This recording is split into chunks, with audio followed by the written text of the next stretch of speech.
as the saying goes, you guys, it's my birthday, and I'm gonna do whatever the hell I want. So, is that a saying? That's something people say, isn't it? Sure. I Yeah. feel like I've heard that. So it's here we are. I am not late. I am right on time. And welcome to my show. I'm Kipp Davis. I'm a biblical scholar and a specialist in early Judaism and the Dead Sea Scrolls. And I am very excited for today. As usual, I am joined by my lovely and very talented co-host, Vishanti. Thank you. And very, very excited to welcome friend of the channel, host of Bible and Archaeology, faculty member. Are you staff? I don't know. It's weird. I'm FACA staff. Sure. Faculty member. I'm around. I'm physically present in Iowa City. I'm something. I don't know. There you go. America. At the University of Iowa. Dr. Jordan Jones. They actually are. They actually are hawks, right? Yeah, the mascot. Hawkeyes. So yes. Playing the red-tailed hawk screech is appropriate. I don't know. I have no idea what a Hawkeye is supposed to sound like. And in a moment of honesty, I don't love what our mascot. Not that I don't love our mascot. The Oregon Ducks physical mascot, like the duck itself, is like the best thing in the world. And I really wish that ours looked more like that. Ours is just like a bird head on kind of a buff guy human body, and it's just like it's not as fun. But that's rocking like big Horus energy, which is pretty cool. It's very Midwest. And the old animations are the most fun. But yeah, it is a bird. It is a bird. So it sounds like something. So wow, are you obligated? Is that part of your contract where you're not allowed to besmirch the mascot? Look at that pour, everybody. That was great. Look at that flawless pour. I don't know if it's well done. I don't know if it's technically a part, but it might be. Who knows? Whoever reads the fine print of things, I sure didn't ever. So no. It's probably why I got into so much trouble when I taught. But I'm enjoying today. I know I'm day drinking, and that's frowned upon, but it's your birthday. It's my birthday. So I'm enjoying a Sabro Citra coconut IPA from the Fieldhouse Brewery, which is a local brewery. This is from a very hoppy sampler. It's an IPA sampler. So it's really good. I like it. I don't usually like IPAs, but that one I would try. That one sounds This one it's probably my favorite in the sampler. I like it better than the double IPA. But yeah, so what's going on? This is for the last 2 years on my birthday, I have streamed, and for the last 2 years I featured a PhD dissertation in my stream. The first year it was Jeremiah J. Johnston's PhD dissertation, and I didn't have a lot of nice things to say about that one.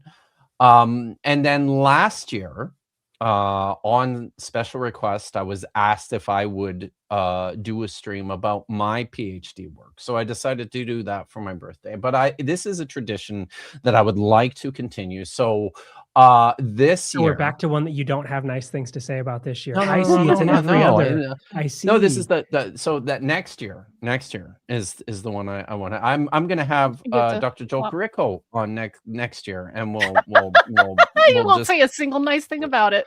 No. So no, it's in the cycle now, right? It's a triennial cycle. So for the first time, I've got my friend Dr. Jordan Jones on to talk about his PhD dissertation, and I feel like this is cool because it's pretty fresh. It's not been published yet. You just finished last year. Has it been a year yet? I finished writing in spring, and then committee timelines and stuff I submitted in the summer. So summertime. Yeah. Excellent. Very nice.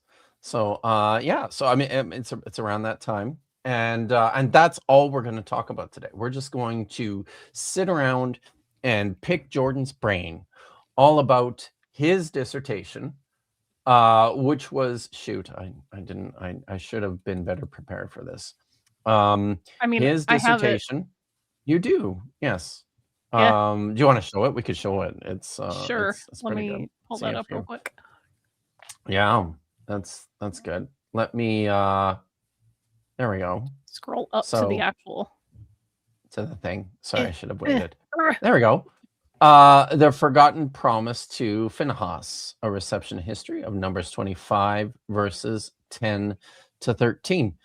So yeah, this is cool. Jordan was on last week, and we read. We didn't get to the Covenant of Phinehas. We so we'll stopped talk right about- before. We did. So Yep. we read the preamble. We read Uh, we read we read the older stuff. We Yes. read what comes first in Numbers 25, and then stopped. Yes. So I think that was good.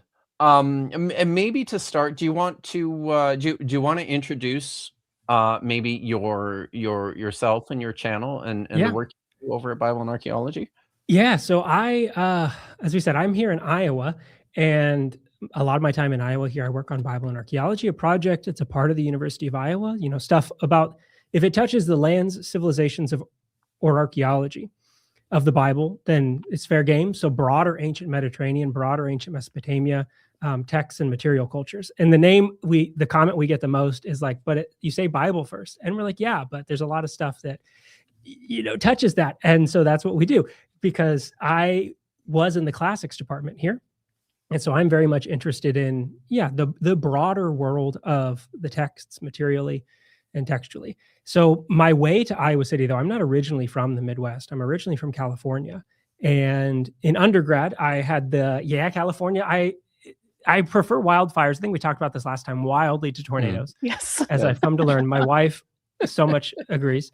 In undergrad, I had the very great privilege of working with Cynthia Schaefer Elliott, who's now at Baylor as an undergrad student. And in the course of time, I became very interested in her research areas, which is food. And I still love that. And she recommended I go to George Fox, because at the time, Roger Naum, who's now at Emory, was there. And it was one of those, like, you will love Roger. Roger's great. I went there, did some time there. As we talked about, I got to know Stephen Delamarter while Stephen Delamarter was still there at Fox.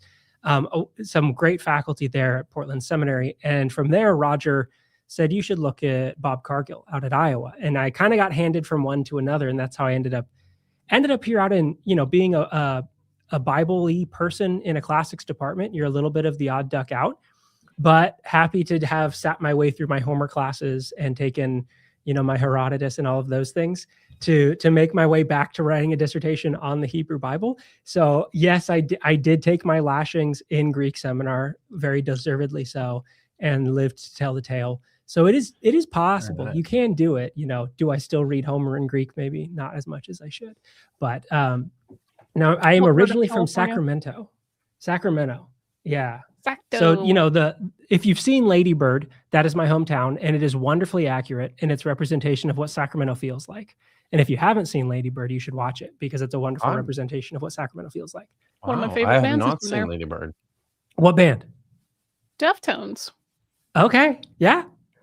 I've Yeah, seen Sacramento, them many it's- times. Many times. In the movie, they call it like the Midwest of California, which isn't really true, because there's much more Midwesty places in California. But yeah, so Yeah. now I'm in Iowa City, and happily done writing the thing. Glad to have been in and out in 4, and working on other stuff now here at the university, doing things like Bible and archaeology, trying to say, how do we get lots of good stuff that happens in professors' brains and in classrooms out to people who aren't in those classrooms?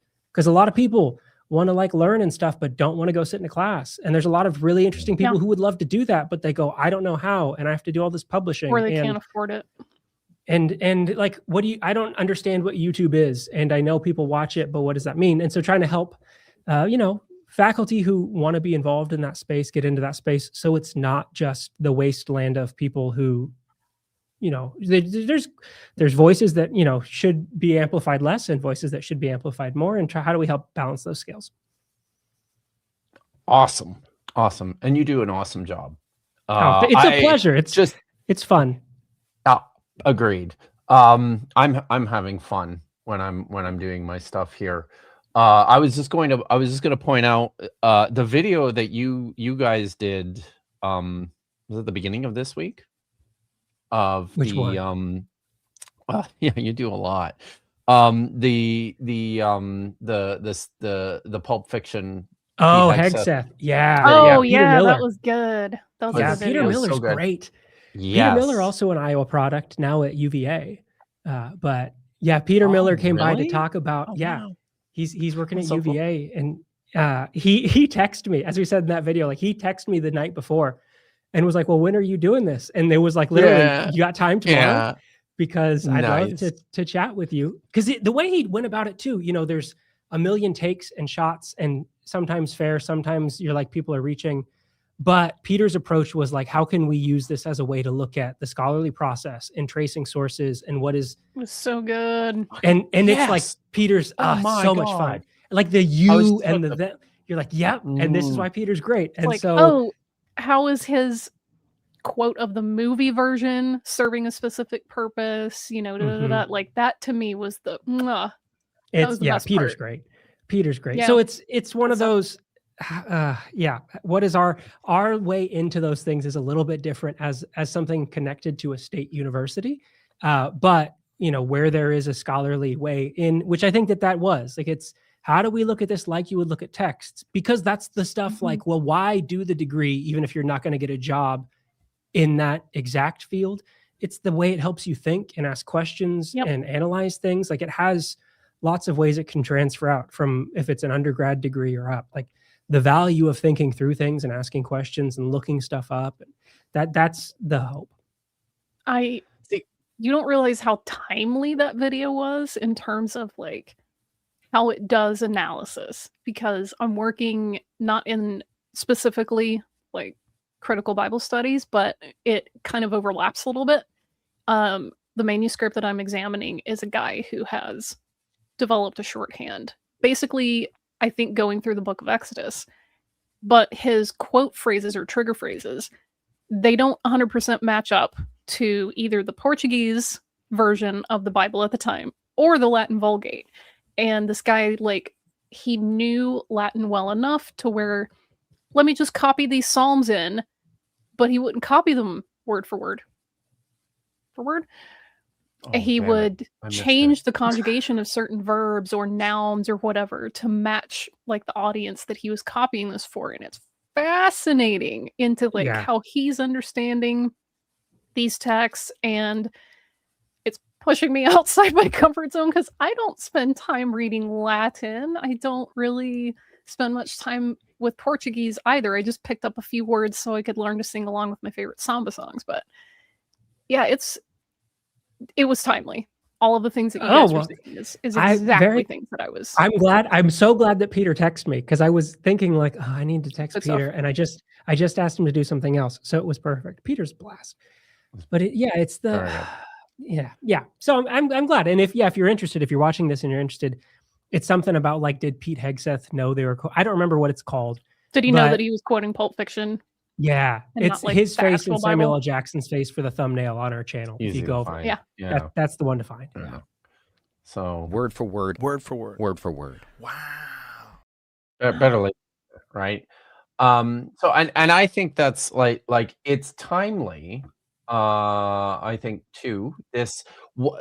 Because some of the things that you did in that video, the way that that you and Peter kind of scaffolded the sources and unpacked traced the argument right? Trace the way that trace the direction from, the source text through to Mhm. excess citation of it, is going to, like, this is going to fit right into what we're talking about today. This is what you did Yeah. in your PhD dissertation. You looked at a text in the Hebrew Bible and you constructed a reception history for it. I actually didn't have this question on the sheet, but I wondered if maybe can you tell us, like, what is a reception history? Yeah. So the framework for the book is very heavily indebted to the work of Bill Schneidewin in his book on the Society and Promise to David, looking at that promise with David and ever a descendant on the throne. And so very happily, Dr. Schneidewin was a part of the committee, and you will see them cited heavily should it ever get published. And you read this thing, or I think it is in like not Zotero, LibGen or whatever. You can get it through the libraries if you want to read an. You can't do yeah. No, I was going to say LibGen. You can't do anything by LibGen anymore. But yeah, it's somewhere. It's whatever ProQuest or whatever that thing is. Oh, yeah, but, okay.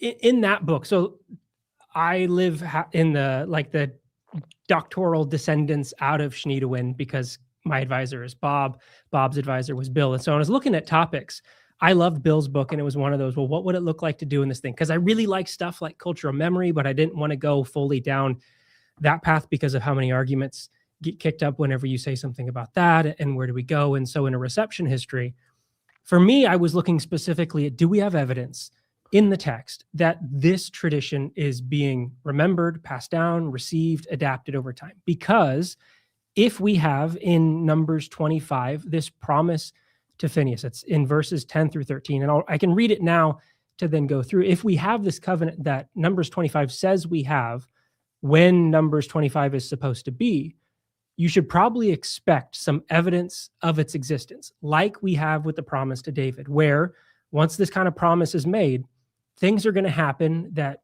make it difficult to read that promise the same. Situations change, political context change, religious context change. And so that text gets adapted over time. And that's what Bill did in Society and Promise to David. How can we see this? And how can we see it fluctuating over time? How can we see it changing? And so if we look at Numbers 25, 10 through 13, this is picking up right from where we left off in reading last time. There was the Baal Peor event. Something happens there between Israelites and people who shouldn't. An Israelite man brings in a Midianite woman into a tent. Phinehas stands up and kills them. And so that's where verse 9 ends off, that Phinehas, son of Eleazar, does this act of violence, ritual violence, sacred violence, priestly violence. And then verse 10 picks up, the Lord spoke to Moses saying, Phinehas, son of Eleazar, son of Aaron the priest, has turned back my wrath from the Israelites by manifesting such zeal among them on my behalf, that in my jealousy I did not consume the Israelites. Therefore say, hereby I grant my covenant of peace. It shall be for him and for his descendants after him a covenant of perpetual priesthood, because he was zealous for his God and made atonement for the Israelites. So this is the covenant of Phinehas that Numbers 25 presents us, before picking back up in Numbers 25 on some details of who exactly the slain individuals were, and then a setup to the Midianite civil war from Numbers 31. And my question was, if this thing came here at this period of time in the wilderness wanderings, that is such a clear and definitive priestly line declaration, much like what you have with the royal line, where is its evidence? Why isn't this covenant more well known? Boccaccini has a wonderful phrase that the covenant of Phinehas is like largely forgotten in the text and also in scholarship, because it kind of just like who is Phinehas is something that you're probably like, who is this individual? How important are they? And yet they get this divine covenant. Noah, Moses, David, Phinehas, Abram, like there's 5. Phinehas is one of them. And yet it's like, where is this guy? And if you look through the text and you really read the text where Phinehas shows up, because he shows up from Exodus for like a genealogical entry, all the way, you got him in Numbers, you got him in Judges, you got him in Joshua, you have him in the book of Psalms, you have him in Chronicles, you have him in Ezra mentioned. Some of these are genealogical, some of them are narrative. these are spread around, but we don't get a direct point to the covenant in what is the maybe unadulterated, unrevised version of the texts, of major exception being Joshua 24:33 in the Septuagint. But if you just look at what the text has, there isn't a clear call to this covenant in the way that we see with something like the promise to David, where this thing is declared. It's a big deal. This is a big power position. It's the kingship. It's going to get used and reused and adapted.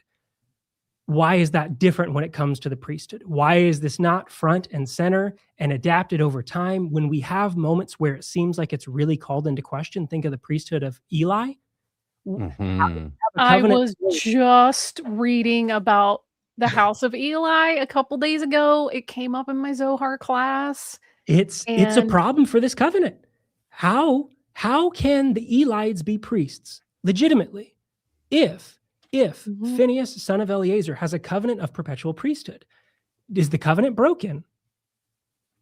Or the covenant doesn't exist? Because the Zadokites... Or there's more than one priesthood. Or there's more than one priesthood, which is definitely a part of this, because the Zadokites are the ones who really leverage this claim. They are the ones who stake Phinehas as an ancestor for themselves to connect themselves back to Aaron.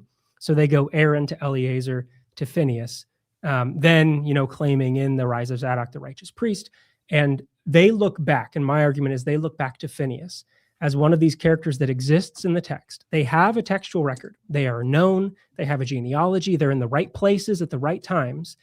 But their presence is minimal enough that to do something to them doesn't require you to do heavy additions. It's not like Levi, where you have to do these major changes for the Levites to say, let's offer apologetics for why Levi should be on the inside instead of on the outside. Is Levi cursed? Is Levi not? There's a lot that exists around Levi that has to be dealt with. Phinehas gives you a different option. They're like in this Goldilocks zone. They're around, but there's not enough that you really have to fight with. And so in this later period, post-exilic period, when we have lots of these ancestor traditions popping up, expansions of ancestor narratives occurring, they latch on to Phinehas as the individual capable of bearing a covenant that secures them in the priesthood, much like the covenant to David secured the Davidic line on the throne. They fashion something that is similar but different, and I think very ambiguous, intentionally ambiguous, because it lets them adopt and embrace the text where he's not called high priest, the text where he isn't acting high priestly, and things like the priesthood of Eli, because they don't make it say high priest. It doesn't say high priest, and really it shouldn't. Yeah. Yet it's a priesthood. So what when just came to me is that the Zadokites, one might say the Zadokim, Sadducees, this may be sectarianism that just kept playing out and playing out and playing out, because what was the whole quarrel between the Pharisees and the Sadducees? Like, you guys are corrupt. You're not doing your job. You're just allying with the Hasmonean and Greco-Roman invaders and occupiers, and we don't think that you're qualified for this office. And it's like, here I think they might be leaning back on that, like, yeah, but we have like an eternal promise that was given to Phinehas, so which is a part of why, like, so if I argue that this part comes in late, that 10 through 13 gets tacked in to Numbers 25 later, that originally we had these first 5 verses, this Baal Peor event that you also see in D materials that doesn't know Phinehas. That's an older materials, tradition. Those are just for clarification. Those are that's the tradition of the Deuteronomist and the Deuteronomic background. So material for that we get it in Numbers 25, but you also have texts that are influenced by that school of thought, like that bring this up. You have a reference in Deuteronomy, you have it in Hosea. You have these appearances where Baal Peor shows up, sometimes Phinehas-less, but always, except for Numbers 25, 10 through 13, covenant-less. And that it's in that late Persian period where there is a real wrestling for who has the authority of the priesthood. When we are reinstituting a system here, who gets to make the shots? How are we settling when so many people are claiming descent from Aaron, and who's on the in and who's on the out? And that's the moment that Zadokites They have things that they can lean on, but are they secure enough? I don't know. What's worked before? Covenants.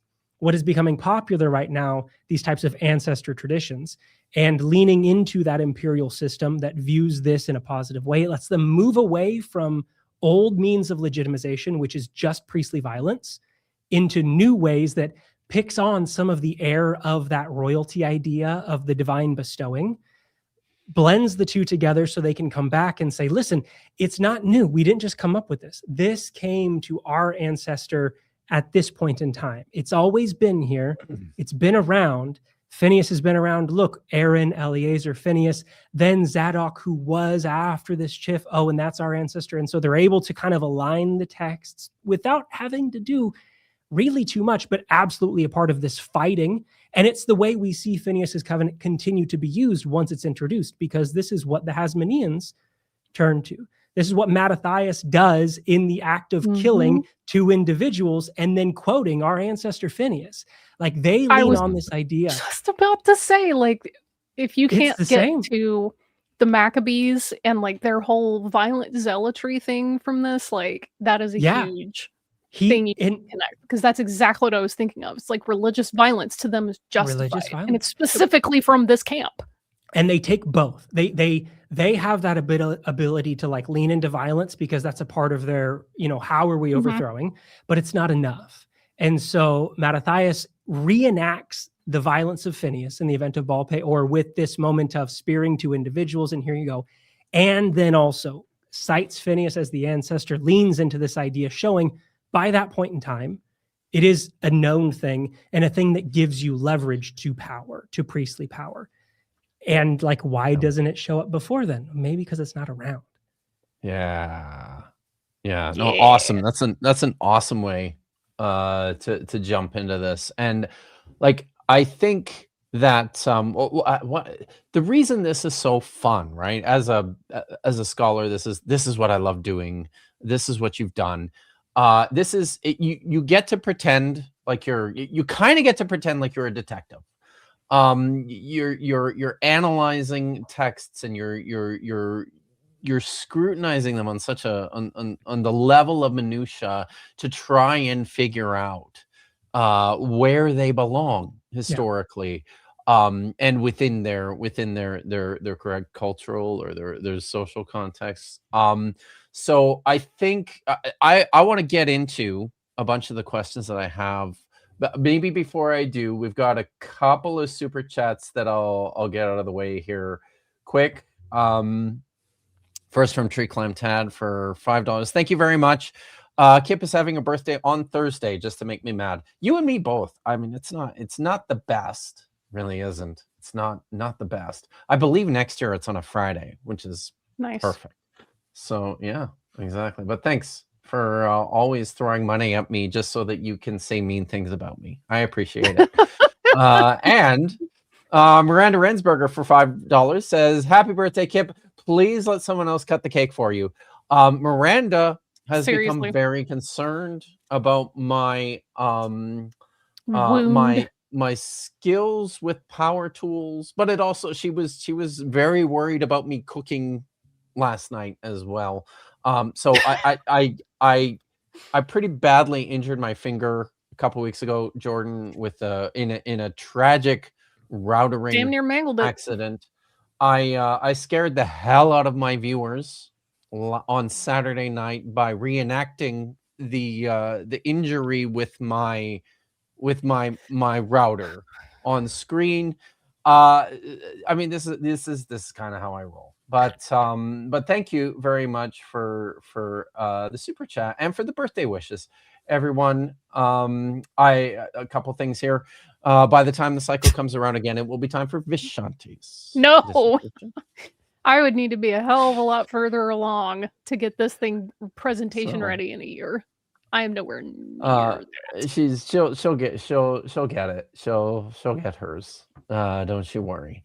The weirdo CKA. This is a follow-up to their comment that they still pronounce it as Pinchas. The way it's written in Hebrew. Partially because one of my rabbi friends and I made Pinchas kebabs for 1 year for that particular reading. I'm like, That's very good, right? Like that. Yike. B.S. Lewis said that some people go to Chuck E. Cheese for their birthday. Kipp reviews dissertations. That's how you know he's a professional. Incredible use of free will here. Yeah. By the way, I will be on B.S. Lewis's channel tomorrow night, Friday night, he wants to talk about Adam and Eve, which sounds fun. So I'll go do that if anybody's interested. But yeah, so I think for starters, maybe just tell us, and I'll just go through these, I think mostly in order. Maybe just tell us who Jordan, who is Phinehas or Pinchas? Yes, I do. I do the Phineas pronunciation, which is also a bit of a like how his name is spelled is something that does make the scholarship difficult because there are differences that people do. So trying to find sources and who has written and how, and Jonathan Miller is someone I've been in conversation with about this, and should there be do we need to agree on a spelling, or how do we want to go forward and for who? Which is, not unique to him. But who is he? At his simplest, he's the grandson of Aaron. So the text says. Phinehas is the son of Eleazar, grandson of Aaron. If you take the genealogies at face value, and genealogies themselves, are a very malleable tool. And so they can be adapted as needs may. But that's his most simple identity is, a descendant of Aaron in the priestly line. There are those who argue, and we talked about this some last week, that what we have in the beginning verses 6 through 9 of the P material in Numbers 25 is an adoptionist text, that Phinehas is not a descendant of Eleazar by birth, but that Phinehas is adopted into this priestly line through this moment of violence, and that by doing this thing, this sets up what we get in this covenant, which is an adoptionist covenant, and that it should be read here as bringing this individual into the priestly fold in this way, because in part Phinehas has Egyptian connections in name, much like many names in the tribe of Levi do. Does that mean that he is an Egyptian? Does that mean that there's Egyptian tones? There's places that people differ in their arguments. But a lot of this looks towards what is an older reading of 10 through 13 that sees it as like the original point of Numbers 25. And it's either bringing Phinehas in, or it's having something to do more with Eleazar than actually with Phinehas. But what Phinehas is most known for in the text is, one, being the descendant of Eleazar, but two, being this guy that's connected with violence. Because Numbers 25 is like the big moment on stage for Phinehas, that then we do have instances of either the remembrance of this memory, like in Psalm 106, where Phinehas's act is recalled, and so there's a connection there. But also when you look at something like Judges 20, when Phinehas shows up there, that Phinehas is a character that gets associated with moments of violence, or the threat of violence, or questions of like boundaries and identity, who's in and who's out, and how are we establishing these things. And that is what I call like Phinehas's first wake in the text, is that genealogical link to Aaron and priestly violence. That's the primary focus of who he is. It's not until you get the covenant later that suddenly that gives you like this whole other thing that picks up from that point on, which kind of supersedes the first thing. But I was going to say, this does feel like almost like he's getting jumped in to the line, because Levi and Simeon were said to be really violent in the whole Shem incident. And that's one of the reasons that Levi specifically was given the priesthood, because of that violence and that zeal, I guess. You can look at Golden Calf too. And there's that as well. The Levites as well were pretty violently zealous there. And, you have Pinchas showing up and doing something very similar. So if he wasn't already in the line, this would have 100% qualified him, if that's the way to put it. And blood in, blood out. Exactly, blood in, blood out. And I can't help but think about like the unfortunate threads of, I guess, religious zeal or violence that is zealous, that tends to pop up from time to time, and how that's valorized in some of the texts. Like Maccabees is like, yeah, actually it's great, let's do it. And then there's other texts that are just like, no, this is actually not what we want to do. We don't want to give any credence to these fundamentalist zealot types. Like, that's not what we're about. Is like, you know, Phinehas is often overlooked and often under discussed character, but is a character that has been picked up by groups that see in that moment of violence, and then a divine voice here coming in to say, you've acted in zeal according to my zeal, and that zeal led you to doing this type of killing. And so there is a very unfortunate afterlife, and a long one there, by Phinehas being associated with this, which you see in the Acts of Mattathias, picking it up early on.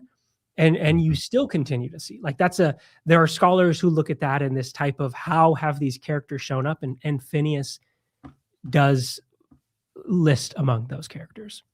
There's an anarchist rabbi from around the turn of the 20th century, Avraham Chaim, may of blessed memory, and he actually specifically wrote a little bit about Phinehas in his like thoughts on Hanukkah. Essentially, he's like, I don't like that this holiday is turning into a nationalistic, like, blood Führer type of thing.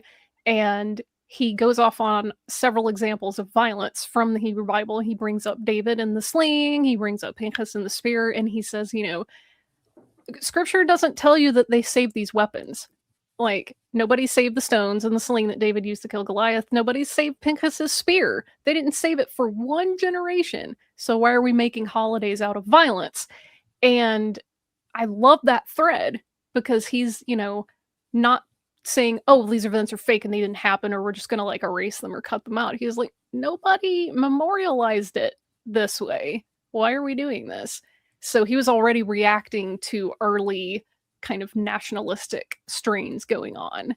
And it's just like, he was writing in, I think, the 40s and 50s. So, you know, baby nation state, people are trying to establish identity, things like that. And he was just very much against people doing this, is taking these incidents and going, yeah, it's great, let's lean into this. Like, he was like, no.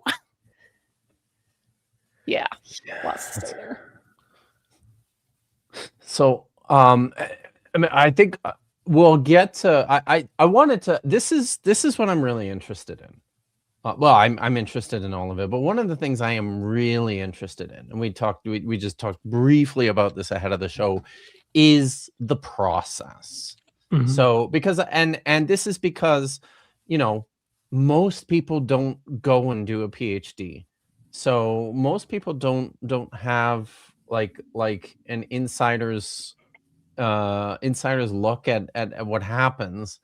And I am always, because I remember the for me, the process was everything.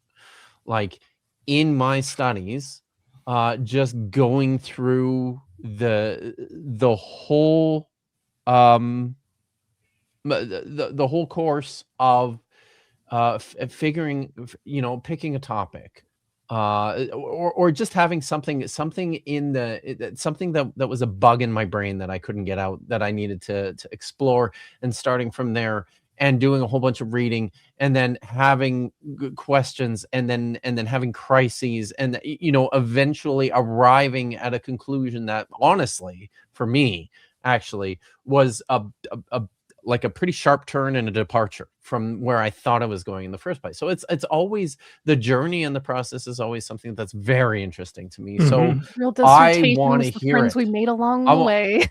Yes, I want to hear, Jordan, like, where did this come from? How did you get to this question? What happened for you? Well, Yeah, seriously. When my mom was Hurt pregnant, you, a bro. shelf fell on her, and I think that's where it all started. And that's true. A bookshelf fell on my mother. And Jesus Christ. Not long, or it was like a cabinet. I think it was like the china cabinet fell over. Were there books in it? For real? Yeah, there's for stuff. real, No, for this is for real. This is true. Jesus Before, not long before I was born, which is here at the 28th, near the end of the month. It dropped on And your head before you were even born. Good job. Yeah, I think that's where it started. God And then the damn. second defining moment is I fell out of a grocery cart as a young child. And I think that's the second one that really just, you know, hit those dents in there and made me do this. Where it came from, like, I honestly don't remember. I know it started because I was doing this Second Temple Judaism course, and we were going through readings and stuff, and something about Ezra 7:5, when Ezra is doing this, son of, and going through those names and, kind of doing those check boxes of like, well, which ones of these do you recognize? Which ones of these do I not? And trying to remind myself of them, and getting in 7:5, Phinehas, son of Eleazar, son of the chief priest Aaron. And I'm like, I don't really remember this one. So starting to do that look around and going, this is I don't, okay. And just kind of from there, just starting to poke and be like, why aren't people talking about this one? Because I know I like, for example, like the Covenant of David stuff. And so just kind of starting to needle there.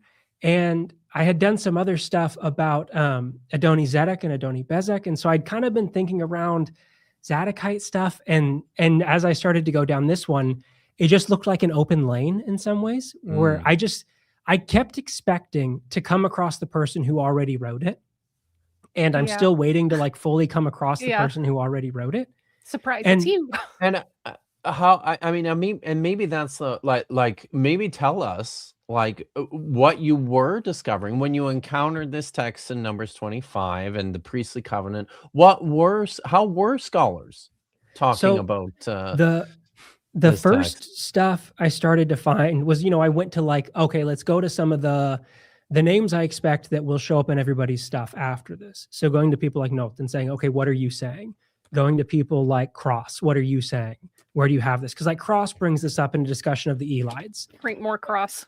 Frank Moore Cross. And the argument that like, well, what we see in Numbers 25 is like this inverted polemic based off of what we get with the Elides. And you can kind of see like they've left a real influence on who has picked up and continued their arguments. But there were these early ideas that got set in that this text emerges with the rest of the P material in Numbers 25. It's that original point idea, and largely things have kind of continued along.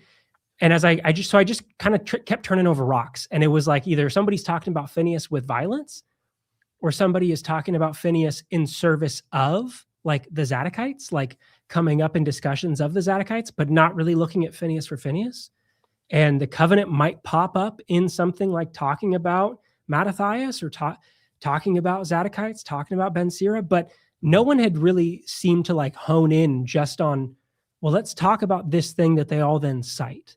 And it's not that Phinehas hasn't been discussed, because he has, but I didn't find something that I found to be that compelling. Like, let's just look at these couple things. And do we know when they came from? Are we so sure that they came from the same time as what we have before and after? If so, why doesn't it leave a trail? Why is there no sign from it? Because, and so that was just kind of the questions that I started to like just continue to go around and read, and, going through every library search possible that I could for amalgamations of Phinehas's name, and the footnote hunting of you find one article and just read everything that's in the footnotes, and then read everything that's in their footnotes, and starting to build out. I'm a big lover of OneNote. And so I would just make a new section in a folder in OneNote for everything. And if I could throw the PDF in there, I did. And just because it's searchable, just putting stuff in there. And I love to do like, can I read as much as I can before I start writing the thing, so that I don't accidentally find the thing midway. And just kept doing that, reading along, because I was certain I was going to find it. And I just hadn't found it yet. And I'm still certain I'm going to find it. I've sent this off to have some looks at it. And I expect their response to be, well, yeah, it's because so-and-so did it, ding dong. Yeah, like, why didn't you find this thing? I think I just may have possibly found the one scholar on the planet who is writing on the same thing that I'm investigating right now. And I am having the hardest time trying to find their contact information. I'm like, no, I want to email them and see, hey, I've seen a reference to your work. Is this the thing? Is this really what, they're saying it is? If so, where can I read your work? Help me out here, because I don't want to duplicate hundreds of work hours if somebody's already done this. So exactly. And there were definitely moments along the way where it was like the terror of I'm starting in on somebody's book, and I go, I think they did it. And then a little ways in, you're like, no, they're going. Oh God. Ooh, okay. Yeah. And so those were the terrifying moments, but also good, because you're like, okay, this continues to show people are going around it, And I don't really know Is it why. Like, the, Mhm. maybe the closest, was it Miller or sea bass? I That, so see, like early on, Dillman mentioned yes, something right. about 10 through 13 being late, and there's a couple Yeah. long now dead German scholars who kind of did some agreement that, yeah, 10 through 13, this is going to be later, and has just kind of fallen by the wayside. I think because of the weight of contrary readings that say no, it emerged differently. Seabass has definitely done some work in and around, but most of these conversations are looking at like just Numbers 25 and maybe where does this slot in, but not looking at the implications. Like, if we want to say it's early, how do we deal with the absence of its existence? If we want to say it's late, what does that mean? So even in places where it got maybe dated, or people put forward source theories or times of emergence, the so what part of it was still left hanging. Where Phinehas had the most treatment is in that, like, let's talk about Phinehas as a character of violence, and what does that mean? What does that mean for the texts that receive him? What does that mean for the communities that care? That's where, and I think for good reason, like a lot of tension has gone, because so much that just pulls in so many eyes and has pulled in so much. You know, it has produced some things, let's say. So it's gotten attention. Whereas like the covenant side, I don't know, like why exactly it didn't get the same attention that the others do. I don't know. Hmm. Maybe do you want to I'm gonna put, do you want to just do a quick in terms of the text itself, Numbers 25, do you want to just do a quick breakdown in terms of how we understand this on the basis of its source material? Because Yeah, there's a lot of, like, in the lead up here, right? I think this is probably part of what you were seeing when you started on this project. This is a problematic text, right? very. In terms Mhm. of its construction. Can you walk us through just quickly what's going on here, some of the problems and the source solutions to this? So there are a lot there are a lot of problems Mhm. in Numbers 25. The Yeah. first one comes in verses 1 through 5, which is it picks up with this event at Baal Peor and the Moabite women, and what exactly is happening and where this comes from. Verses 1 through 5 is the old part of the Numbers 25 tradition, that part that's probably floating behind those other places that we see Baal Peor showing up. Like Boudreaux has done some work on this, where we Mm, see, how do we see Baal Peor being remembered in this way? That there's something that happened. They yoked themselves with these individuals, and there's some kind of justice that's supposed to take place. This is usually people just kind of slap J or E or J/E or question mark old, depending on how. Some people try to break it apart. Like, I think this part is here and this part is here. To me, it kind of feels like one of those, it's lost to the murky depths, that how exactly we're splitting this stuff across, but it has those tendrils into non-P material, but is setting up a real moment here. And so you get things in there that are in some ways, maybe give some evidence to that, some of the concerns that it has about the way you're mm, having interactions here, what is going on with the sacrifice or sacrifices, what is the role of food here, what is the concern of who has cultic power, and who Mhm. doesn't, what is God doing here in when the Lord's anger is kindled, as we talked about last time. Like, how exactly is that taking place, and why? Is it mhm, because of the sacrifice? What is the sacrifice doing? Who's it feeding? Susan Ackerman has done some work on these verses regarding like the role of food and the role of the women here as the mm, controllers of a right, competing cult that the text is fighting with, and right, setting up what we're going to get in the P versions and picking up in 6, that cult is prohibited. That cult brings about this, and the correct response out of the priestly hands of the text is to reinstitute the cult as they see fit, which leads to violence against individuals. But a big thing to note, the thing that normally gets noted first, is verses 1 through 5 are dealing with Moab. And then in verse 6, we get a pivot, it's the big one. and it's Midianites.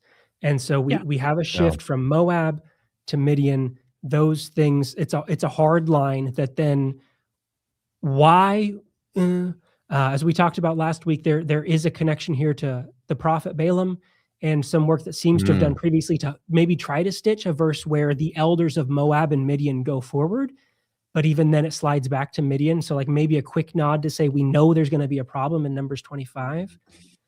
But then in verse 6, it switches over to the Midianites. And what follows does a lot of setup for Numbers 31 with the Midianite civil war, and a place where Phinehas is going to be one of these priestly violence leaders, taking what has happened here and then moving it over. So taking that, the divine sanction, maybe let's say, for this type of violence and moving it into the space of the battlefield in a place where maybe you expect Joshua, then now Phinehas is doing some things here. So 1 through 5 is kind of like a murky depth, which I did like, here's kind of an overview of what people have had to say about this and lanes.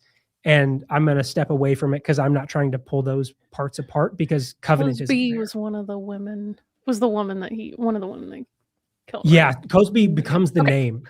Yeah, that becomes the name. So yeah, I was going to ask you something that while you were explaining this idea of women who are doing cultic practices that are not approved for whatever reason, whether it's a foreign cult or a syncretic cult, whatever, doesn't matter. Tying this back to Ezra and his reforms and his real big push to centralize everything in Judah, more specifically Jerusalem, everything outside that is not approved. You can't do it.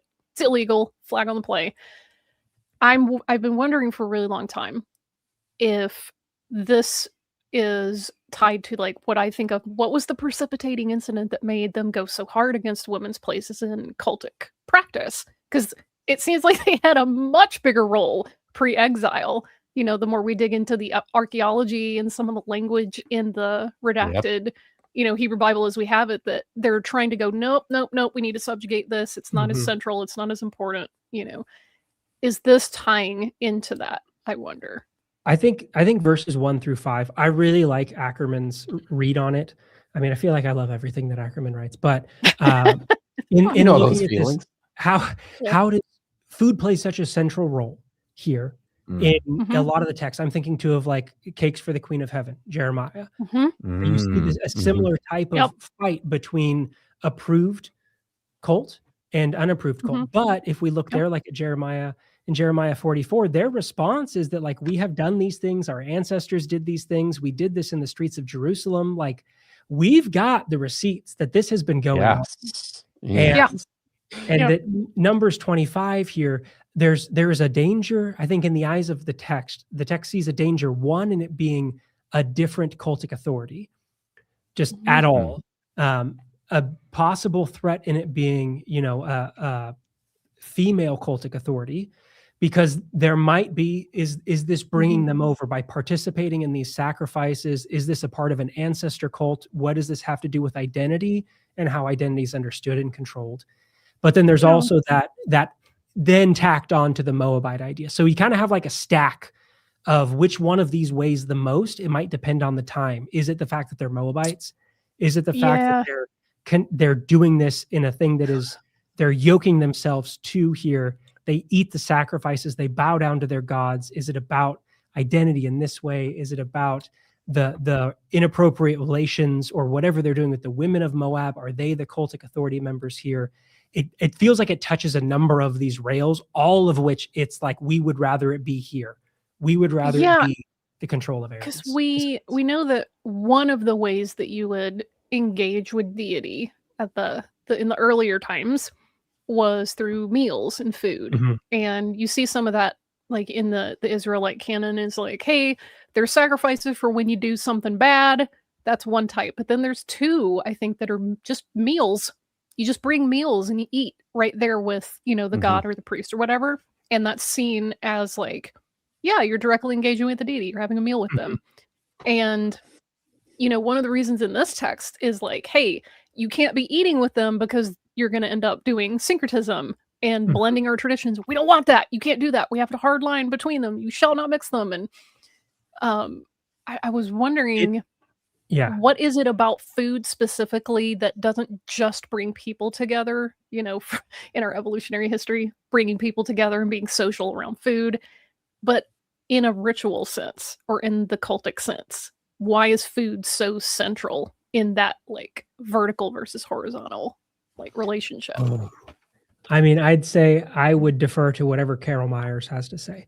This is the space for work of individuals like Susan Ackerman, Carol Myers, Jenny Ebling, Cynthia Schaefer Elliott. Like a lot of this work on what exactly is going on with food, and it has been an overlooked space in the archaeological record and in the textual record of what evidence do we have, and some of this comes down to when excavations have taken place, the household hasn't been the spot that's gotten the time because it's not the big thing, it's not the large thing.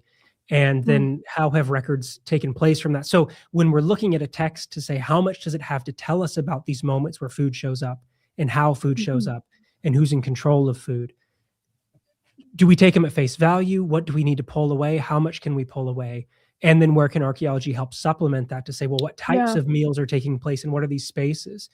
And so when there's excavations that have, cultic spaces connected to food production spaces, connected to like, okay, these are areas that now we can start to see there is a clear, handoff in authority in these spaces and how that role takes place, which is something like you get with the cakes for the Queen of Heaven. It becomes this method that they pass down instruction. It's a way to bring a community together through bread production, right? It's a communal process. It's a time-intensive process. It is a matriarchal process. It's secret knowledge. It's precious knowledge. It's life-sustaining. And all of that connects back into your idea of a deity. That can feel threatening.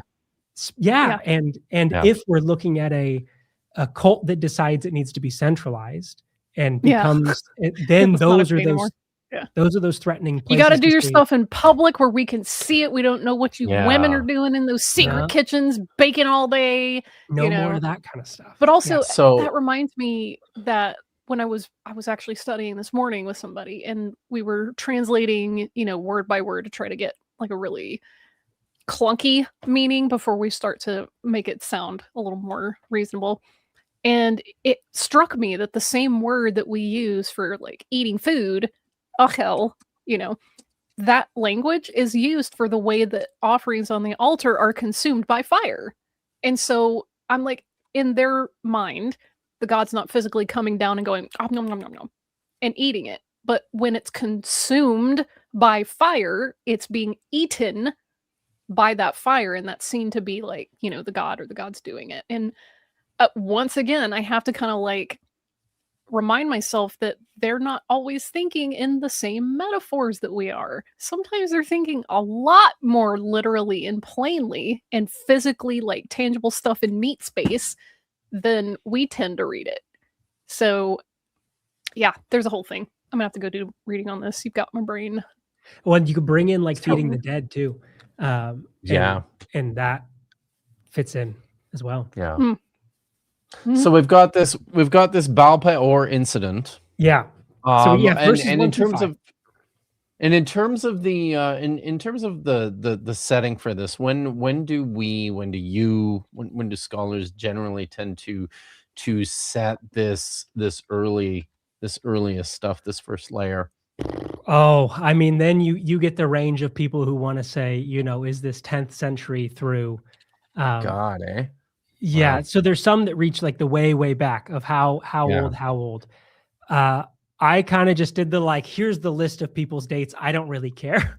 Yeah. But we have, and that's the thing I was interested in too. Like we've got these other textual traditions, right? Deuteronomy chapter 4. Hosea, what is it in Hosea? Is it 11? I have it over here somewhere. Hosea 9. 9. Hosea 9:10. Yeah. Right. They came to Baal Peor, consecrated themselves to a thing of shame. Yeah. Yeah. You got it in Deuteronomy, Joshua 22, Hosea 9. You get these moments. And so, I think it's before 6th, because we start to get a pickup for like what comes next.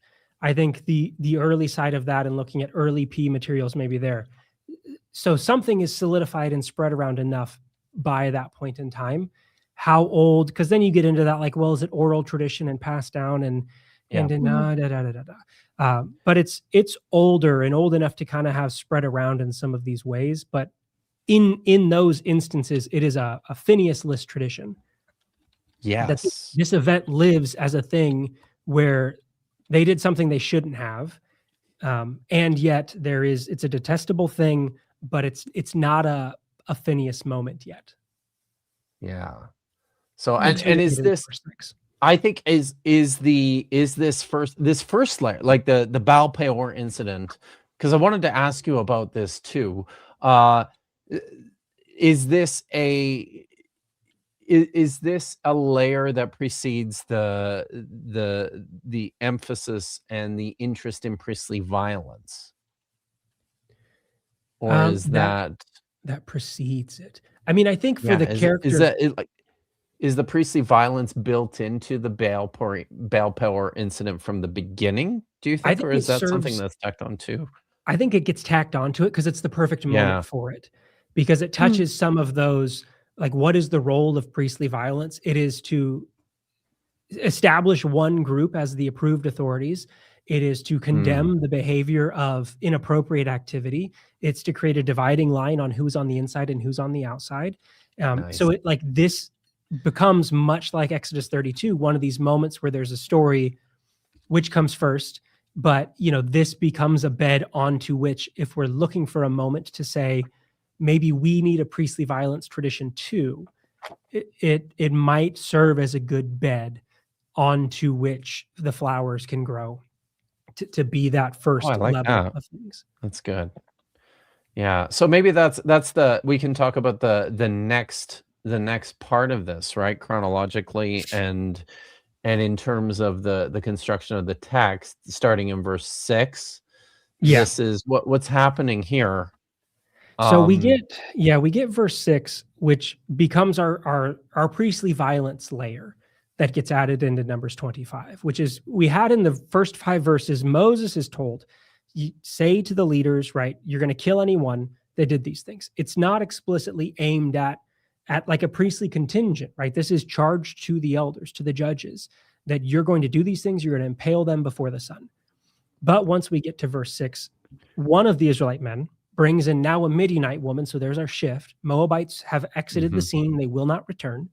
We're now dealing with Midianite women.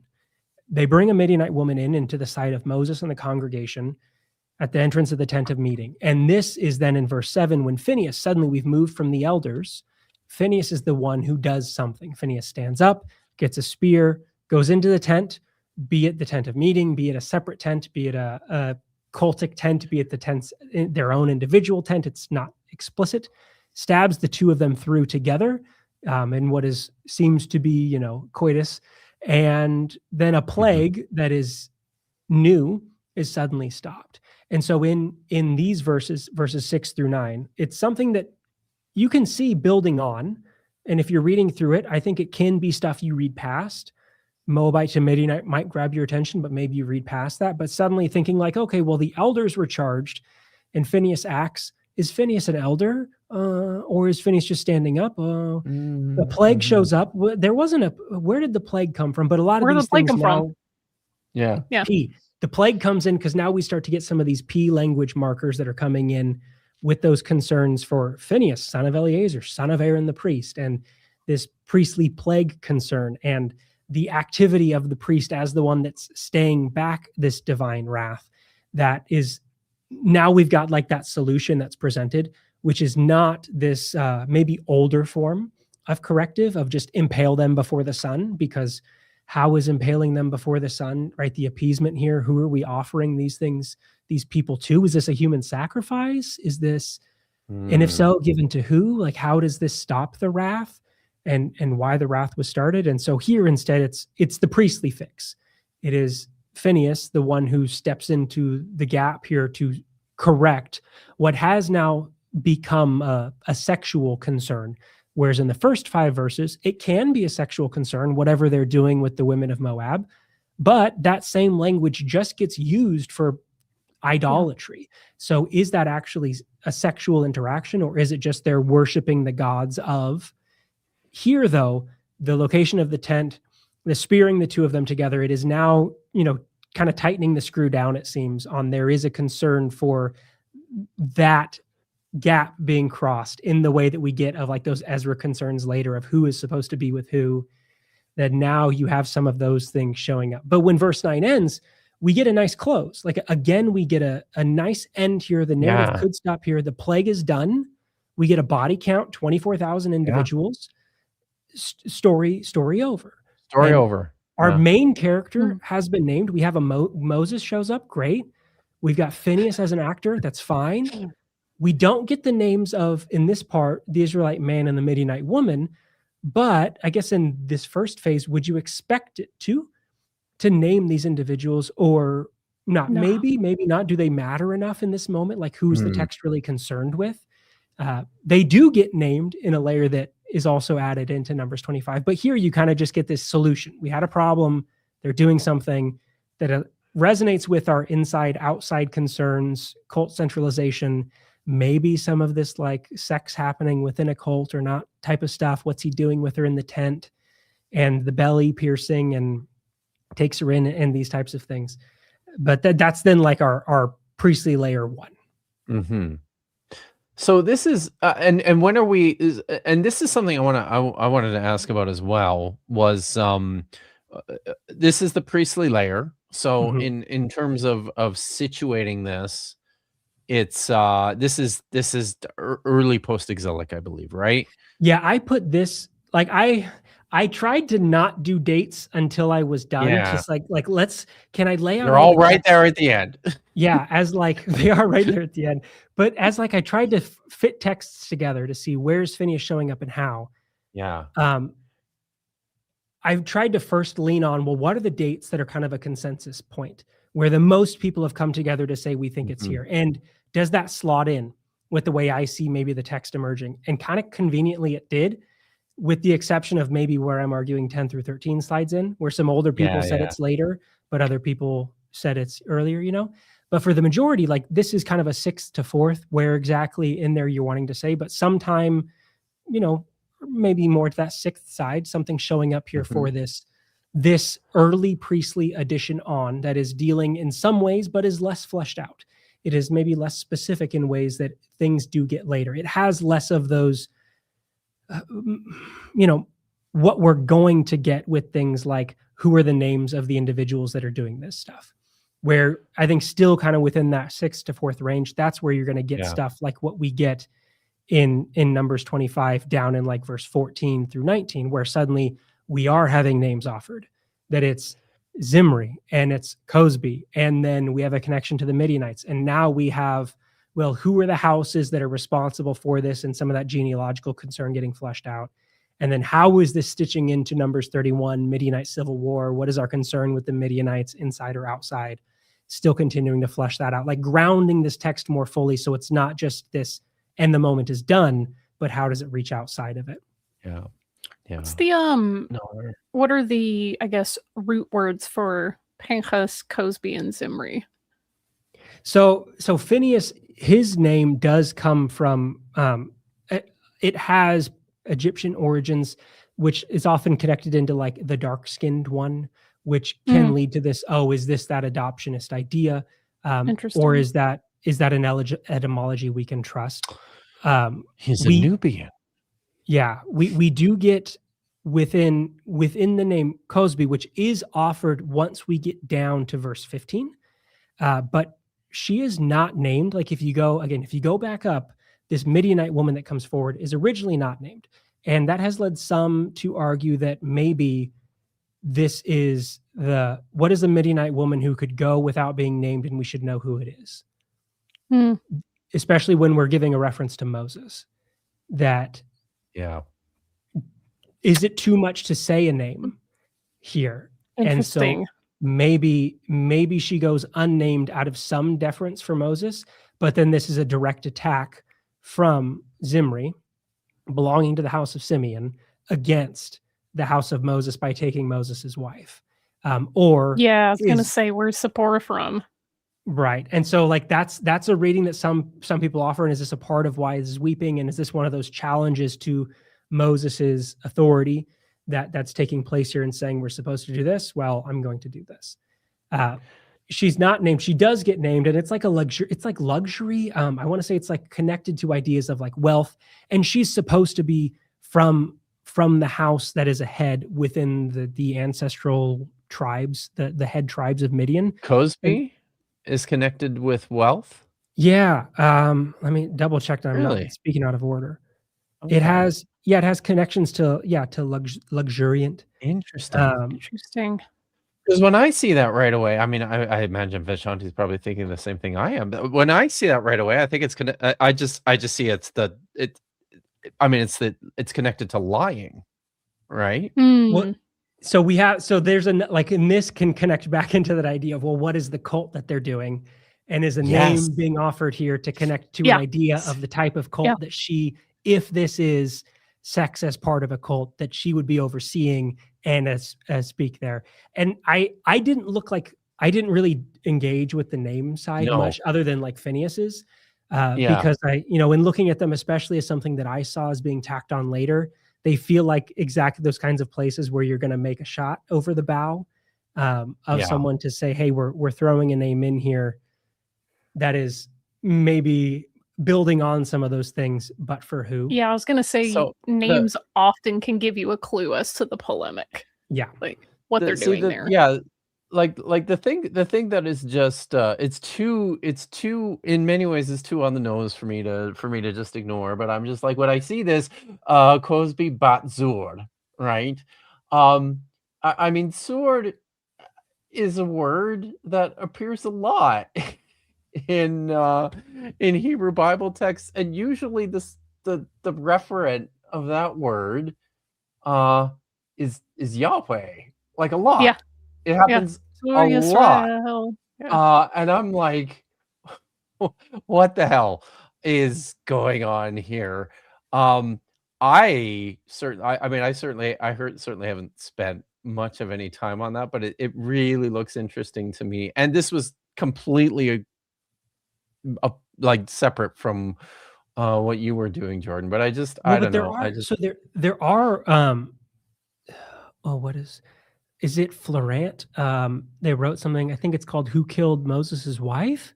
Yes. That deals more with, going through, because there are scholars who have looked at, let's look at names, let's look at how are they building a polemic, or how are they are we clue dropping, how much is built into this? Because, if it's being tacked on, it's being tacked on for a reason. And what are we speaking to? How are we going about doing it? You mentioned, right, like with Simeon and Levi, with earlier stories of what they do connected to moments of violence, there's maybe a reason too why Simeon is a part of what gets folded in here when we have Levi doing, but also how are we combating with the Levites in other spaces? And now the Simeonites are brought in as well in this moment to say what types of fights and infighting is taking place, and how are we bringing these names to bear? Question. Jethro, priest of Midian. So who did Moses take counsel with when he left Egypt the first time? Yep. He went and hung out with Jethro, the priest of Midian, and was apparently hanging out with him long enough after the Exodus. Because Jethro's like, yo, man, you're doing too much. You need to delegate. You gotta delegate. Mm-hmm. So I'm wondering now if maybe this could tie back to Jethro. Maybe some of the Midianites that were just hanging around that Moses was like, yeah, these are family. Maybe they're coming with. And maybe they're living near each other, whatever. And this is seen as an unapproved mixing. It's like, no, we're not going to do Jethro's ritual cult stuff. We're doing our own. The unapproved. And I think in having that part in your mind, like you've got a big gap. You have to jump to go from that idea into Numbers 31. Like, how do we end up here? And this story like serves as a very important link to say, well, why are we like down at like verse 17 and 18, harass the Midianites and defeat them, for they've harassed you by the trickery with which they deceived you in the affair of Peor. And so like, okay, now there's a reason to then marshal when we move towards Numbers 31. So this narrative starts to serve like several purposes. It's being used by different people at different times to like address specific agenda items, it feels like, in a way that is like not wholly unique to it, but it's a flexible moment that as little bits can get added on, you can see it kind of like being redirected. And you're like, I'd really love it if this could help us address some of this. And then suddenly, you know, a little bit of a change and it can. So I think now I did want to before we move on to the covenant, like priestly violence. Yeah. And we're centering, and we're putting this stuff in the about post 6th century, right?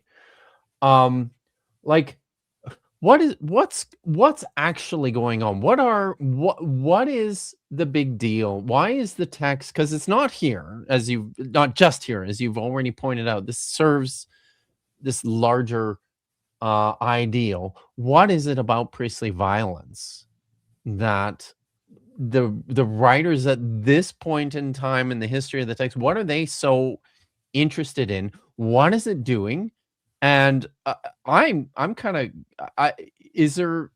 what are scholars saying about the way that this fits into like the real world of when these texts are written? The text that I think I found to speak the best to priestly violence is Jonathan Miller's work, talking about the way that priestly violence is used. And it shifts. It's not always the same in how it gets applied in every text and by time period. And, you know, in an older layer, priestly violence might stand in some of that way of, you are the thing doing the killing for sacrifice.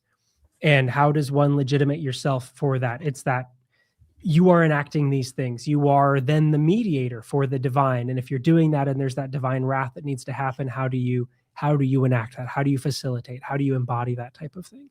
And so the priestly violence can serve as an early tool of providing legitimacy and separating yourselves out as the ones on the right side of the sword there.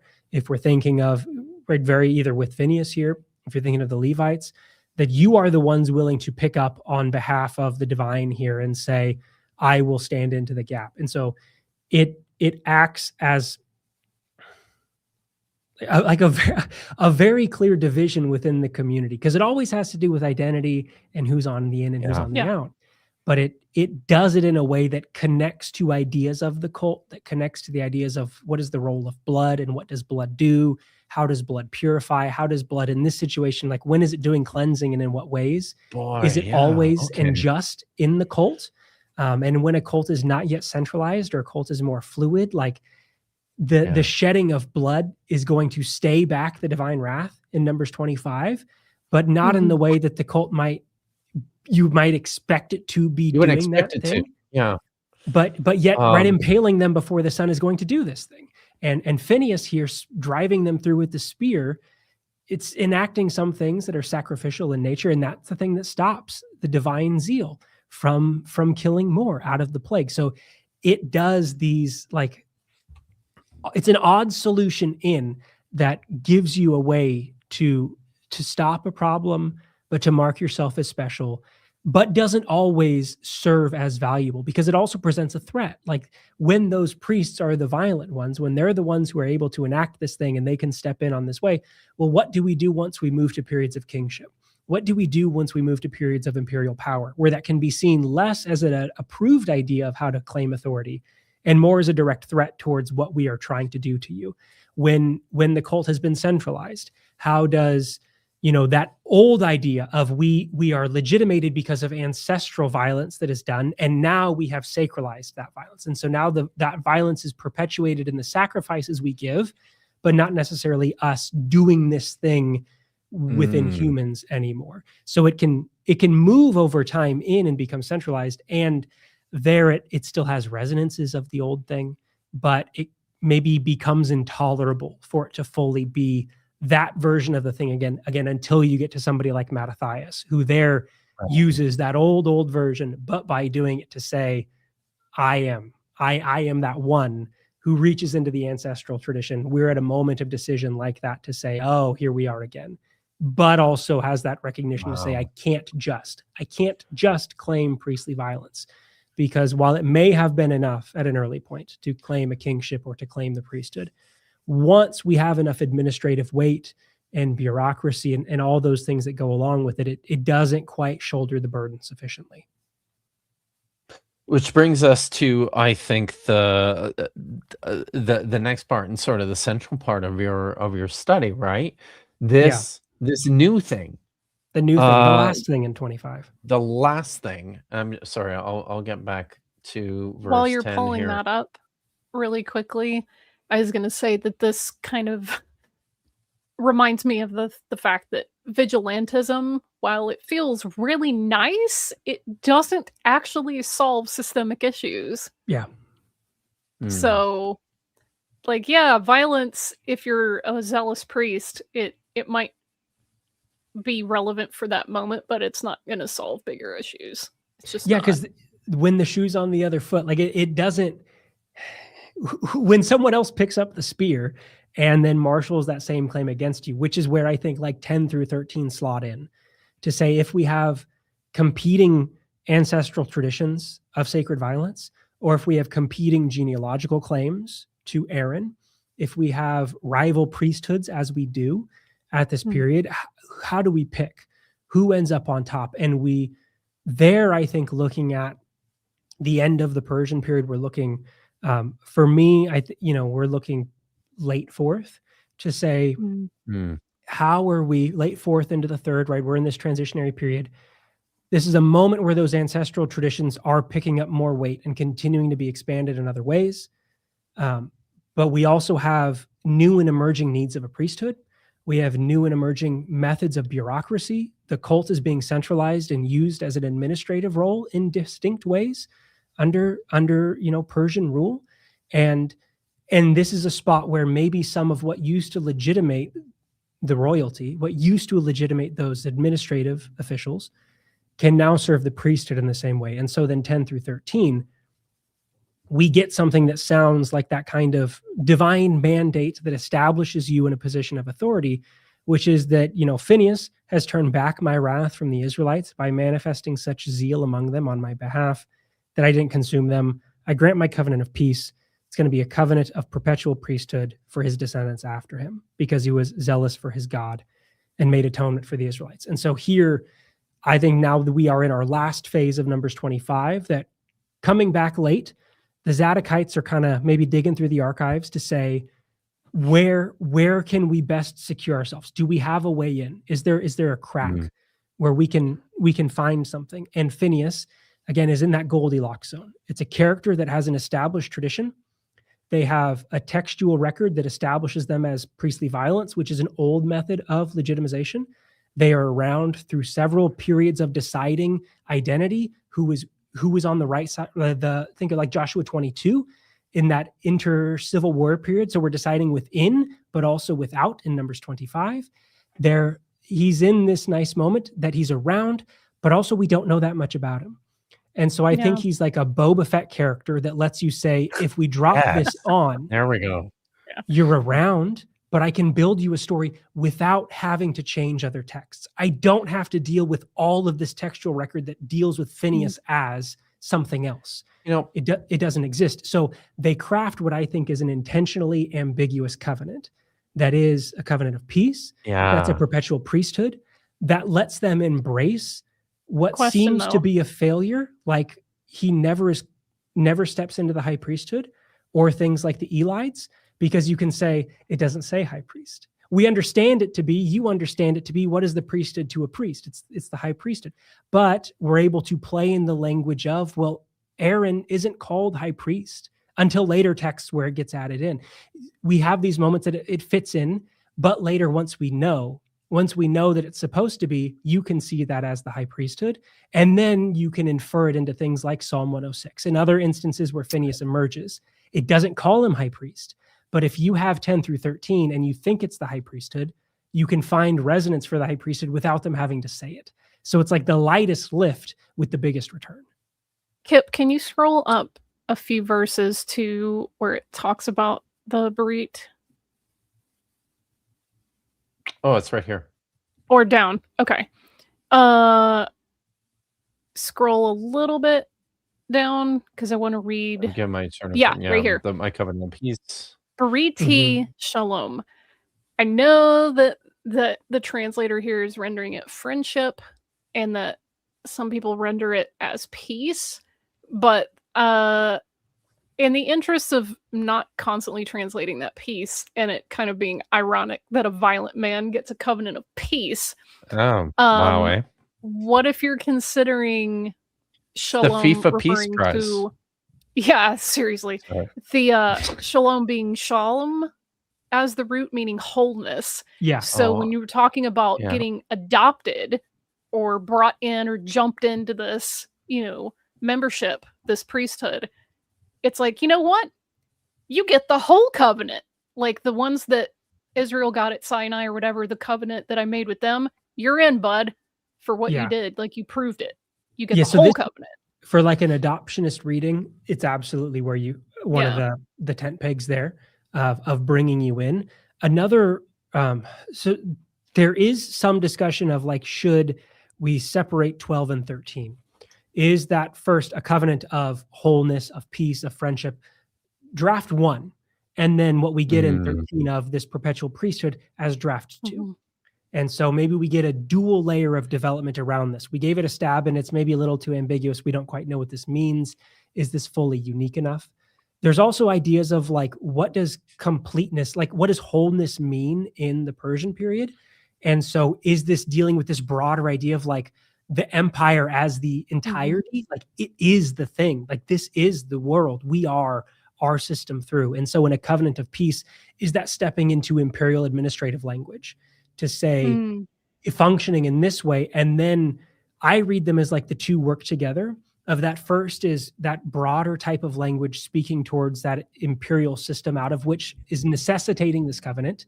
So I'm borrowing some of your language that you will maybe nod if I'm trying to argue my case to the administrators to say we should be the priests who have authority. Maybe you smile and nod because you go, that rings my ear. And then 13, the covenant of the perpetual priesthood. This is the way that we bring about. How do we administer? How do we make effective that thing? It's that descendant locked in. They are the ones that are doing this thing.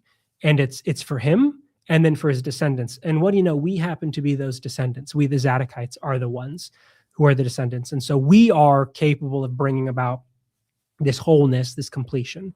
But also, like, they do. It is an odd turn that is through the death that you get peace, and yeah, through the because slaughter. they're paralleling this in the next verse. Like at first, it's Briti Shalom, and then in the very next verse, Brit Kahunat Olam. So, what's the parallel there between wholeness or peace and the priesthood? Right? There's got to be something that the authors are winking at or paralleling when they're using this language, because the second verse is just like expanding on the first one. Yeah. So what's going on there? I mean, I think they would say that through the effective priesthood is the only way to have the wholeness. Like if you don't have legitimate priesthood overseeing proper cult, then you're in a stage of incompletion. And so, that's a big deal when you're coming back from exile. Yeah. And how, so legitimate priesthood who's authorized to do this stuff. We have to reestablish identity and claims in the land and all this other stuff. Yeah. Yeah. And so like, how do we know? Well, we're dealing with now in Numbers 25, you can start to see like the ringings that community coming back, the idea of interior concern, interior fighting, intermarriage shows up, like sexual relations, and like all of those notes are now ringing differently here than they might have in an older period. Right, because wasn't it we are. Primarily the elite and educated folks that were deported out to Babylon, while a lot of just regular Joes and Janes stayed behind?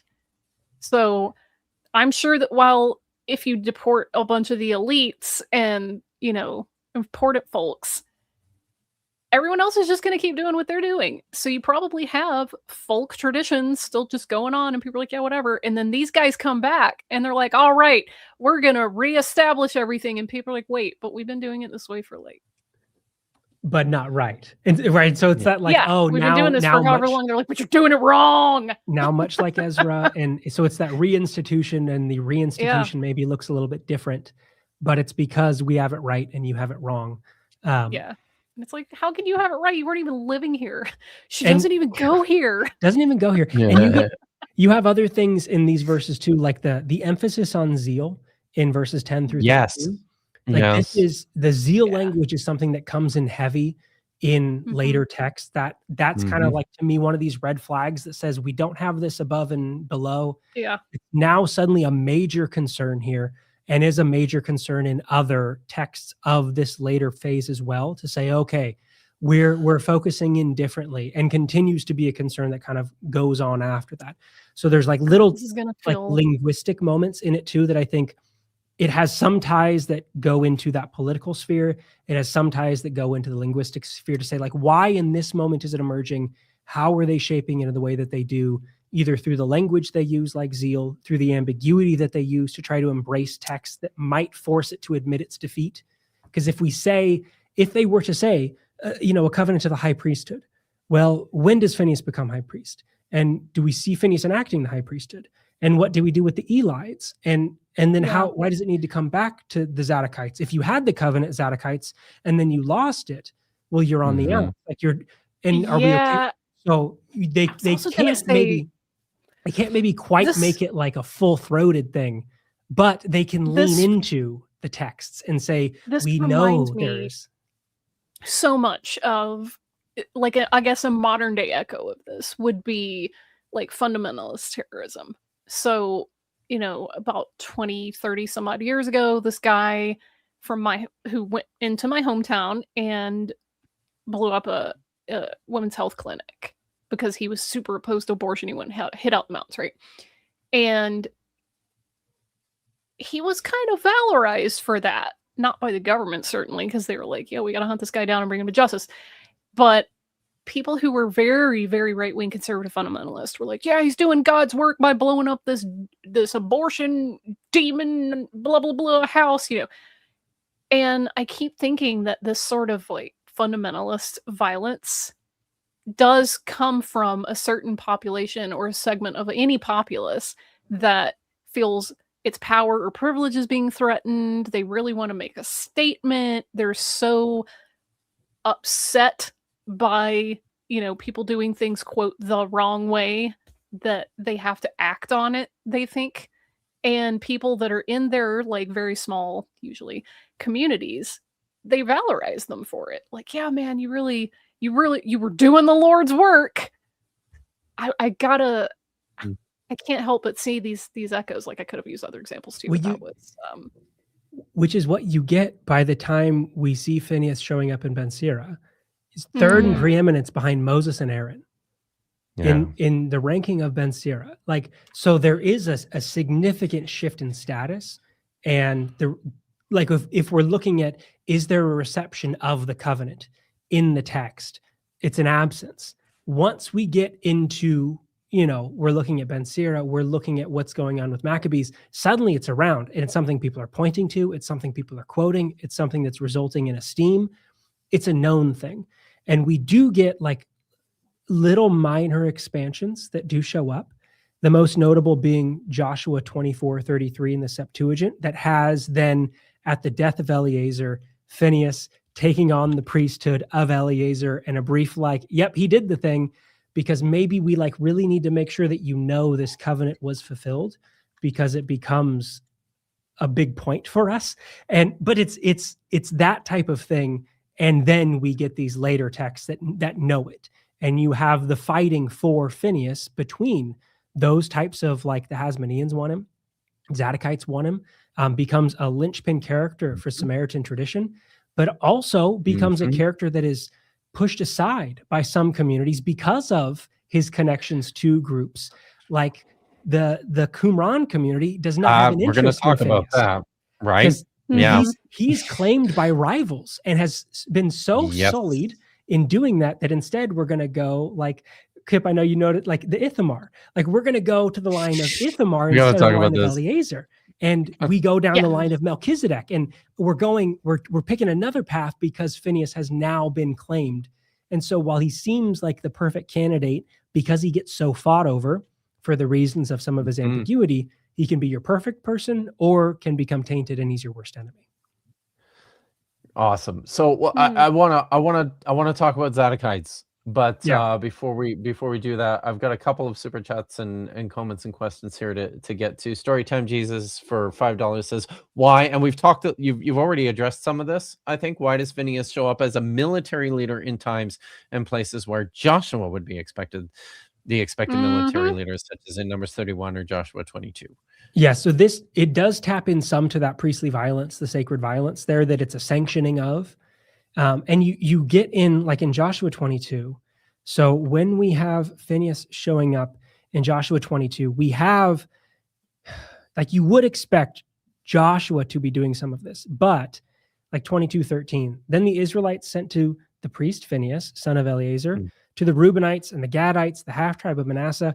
We're back at one of these moments where there's a threat of violence that takes place. Like, his presence calls into mind the actions of number 25 and the legitimization of it, the divine sanctioning of it. So now his presence there is the threat. Like, we'll do it if we have to. We've got the guy around who might do this thing. So he embodies in his like early genealogical link and priestly warrior tradition.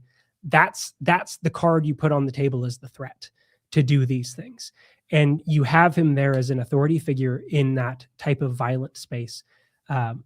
But also it ties back into those ideas of identity and our inter here and inter dispute, as well as exterior disputes.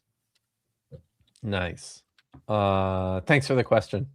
Storytime Jesus. Jesse Miller says, who live streams PhD dissertation reviews for the birthday? I mean, seriously, who does that? But we're doing that. I'm doing that. Happy birthday. Thank you very much. Tree Climb Tad, and I wish I'm afraid that I'm not smart enough to understand somebody's gonna have to help me with this one. For $5 asks, did anyone ask Jordan what kind of snake he had to fight? Or do we have to guess at the end of the show? I don't know what this is about. Well, it's from earlier where he was referencing a text that talked about the mouth of the snake, and it was playing off that, but I wasn't following it closely enough to bring. Well, I'm happy to report I didn't have to fight any snakes. I did have to clear a bat off of my porch last night, if that counts. Okay. You don't even have you garter snakes. Fight. I know what this is. So there's a meme that has been going around. God, I think it started on Reddit, and it was talking about PhDs are so nerdy and zealous about their own field that they'll get into an argument about like the snake in the garden, and another PhD will run in and go, Satan is not a pogo stick. And it's talking about like, how did the snake go from being at some form upright to crawling on its belly? And, but Satan's not a pogo stick. And it's a whole reference to that. So I think. I see. But I didn't know. Dave was saying it's from McSweeney's Internet Tendencies. Cool. Thanks. My meme history is a bit lacking there, but I remember at least. Mine is always lacking. Something related. Yes. So the snake fight portion of your thesis defense. Thank you, Simone, for linking me that. I guess if I could pick who I would want to fight, it would be Trogdor. I mean, not because I'd actually want to, but just because that would be the most fun. Yeah. Burninating the countryside, burninating the village. Yeah. That's right. Roof cottages. Do I have to kill the snake? A university guidelines state that you have to defeat the snake. There are many ways to accomplish this. Use to wrestle the snake. Some construct decoys and elaborate traps to confuse and then ensnare the snake. One student brought a flute and played a song to lull the snake to sleep. Then he threw the snake out the window. So there's like a whole thing. So, of course. Anyway, listen, we all know what happens once the snake has been defeated, right? We all know this. This is all old news. Unless they're a person who's really into the fashion industry and is obsessed with shoes, you never see feet or shoes on a ghost. Right. I think that whatever you say, man. That's true. Okay. Didavam asks, is Numbers 23-24 related? Does it set up this context? I mean, it does, in that it's the oracles of Balaam that are coming before. I don't know. Like the rising up of a lioness. I mean, I can see how you might go the lioness and rousing itself, and is this connected to the acts of Cosby or how? Not anything that I saw or that I dealt with in the context of the emergence for this side. I mean, you do have like, the Star and the Scepter, famously discussed by John Collins, and some of the emergence there with those. Why are we seeing some of these rival competitions, divisions of power, and how? Like, I do think you see that coming through. So like the following on of this emerging after that type of moment, like you can see how that text has helped set it up, but not 23, 24 to my thought. All right. Thanks. Anarchic Fox wishes me a happy birthday. I just wanted to make sure that because I don't notice everybody who's on when I'm streaming. So thank you, Anarchic Fox. Yes, we'll watch some puppet shows together sometime. Guard has already. Yeah, we talked about this in the chat. It's Gnostic Yeah. Noshing GN. Gnostic Noshing. Noshing with Very GN. good. And then I opted to cook. If we do this, it's going to be gnocchi as the first meal. that I make. Nice. Oh, who doesn't love gnocchi? Yeah. And And then I'll spell it Vishanti, but Vishagn-ti. So the old Latin Vishanti. Gnostic Noshing. excellent. Dave. Friend of the show from Toast to Toast. Thank you very much for the very generous super chat. Congratulations, Dr. Kipp. Thanks for making it through a year with 9 out of 10 fingers still. It's still there. I didn't lose it. They salvaged the finger. Paul lost a bet, and now he owes me a beer. Well, I'm very happy. I'm happy that at least you were betting on my survival. Paul and I are going to have words about this, I guess. I knew you could do it, just for you, Dave, because we shall meet again probably next year in Calgary for New Year's, because that seems to be a thing now. But good to see you. Thanks. The Human Tommy is just dropping in to say happy birthday. Has to get back to watching a kid do sports. See you next week. On Wednesday evening, I'm going to be on The Humanity live, talking about Noah's Ark, which is fun. And of course, some guy dropped by to say, why would you listen to this so-called I don't know Jordan guy? So you're not really. How do we even know? How do we even know that's his real shirt? This is all actually AI. So this is a part of our project here. Is we're just creating AI models for everything. So speaking of AI, these people subscribe to you? Yes, Josh. They do. They actually do. Thanks. So I think you're doing something with him right after this, aren't you? I am. Yeah. Oh, nice. Yeah, we're going to talk not about a live thing, scribal education. Right? No, record. So it'll be out on the channel Scribal education. As a weekly for I don't know, 2 or 3 weeks, I think. I forget what week we're on for, filming versus publishing. But yeah, talking about scribal education and clay tablets and all the fun stuff. Cool. Awesome. That's awesome. So, okay. Let's talk about the Zadokites. Let's talk about which is the most important part of your thesis, of your dissertation. So, Jordan, who were the Zadokites?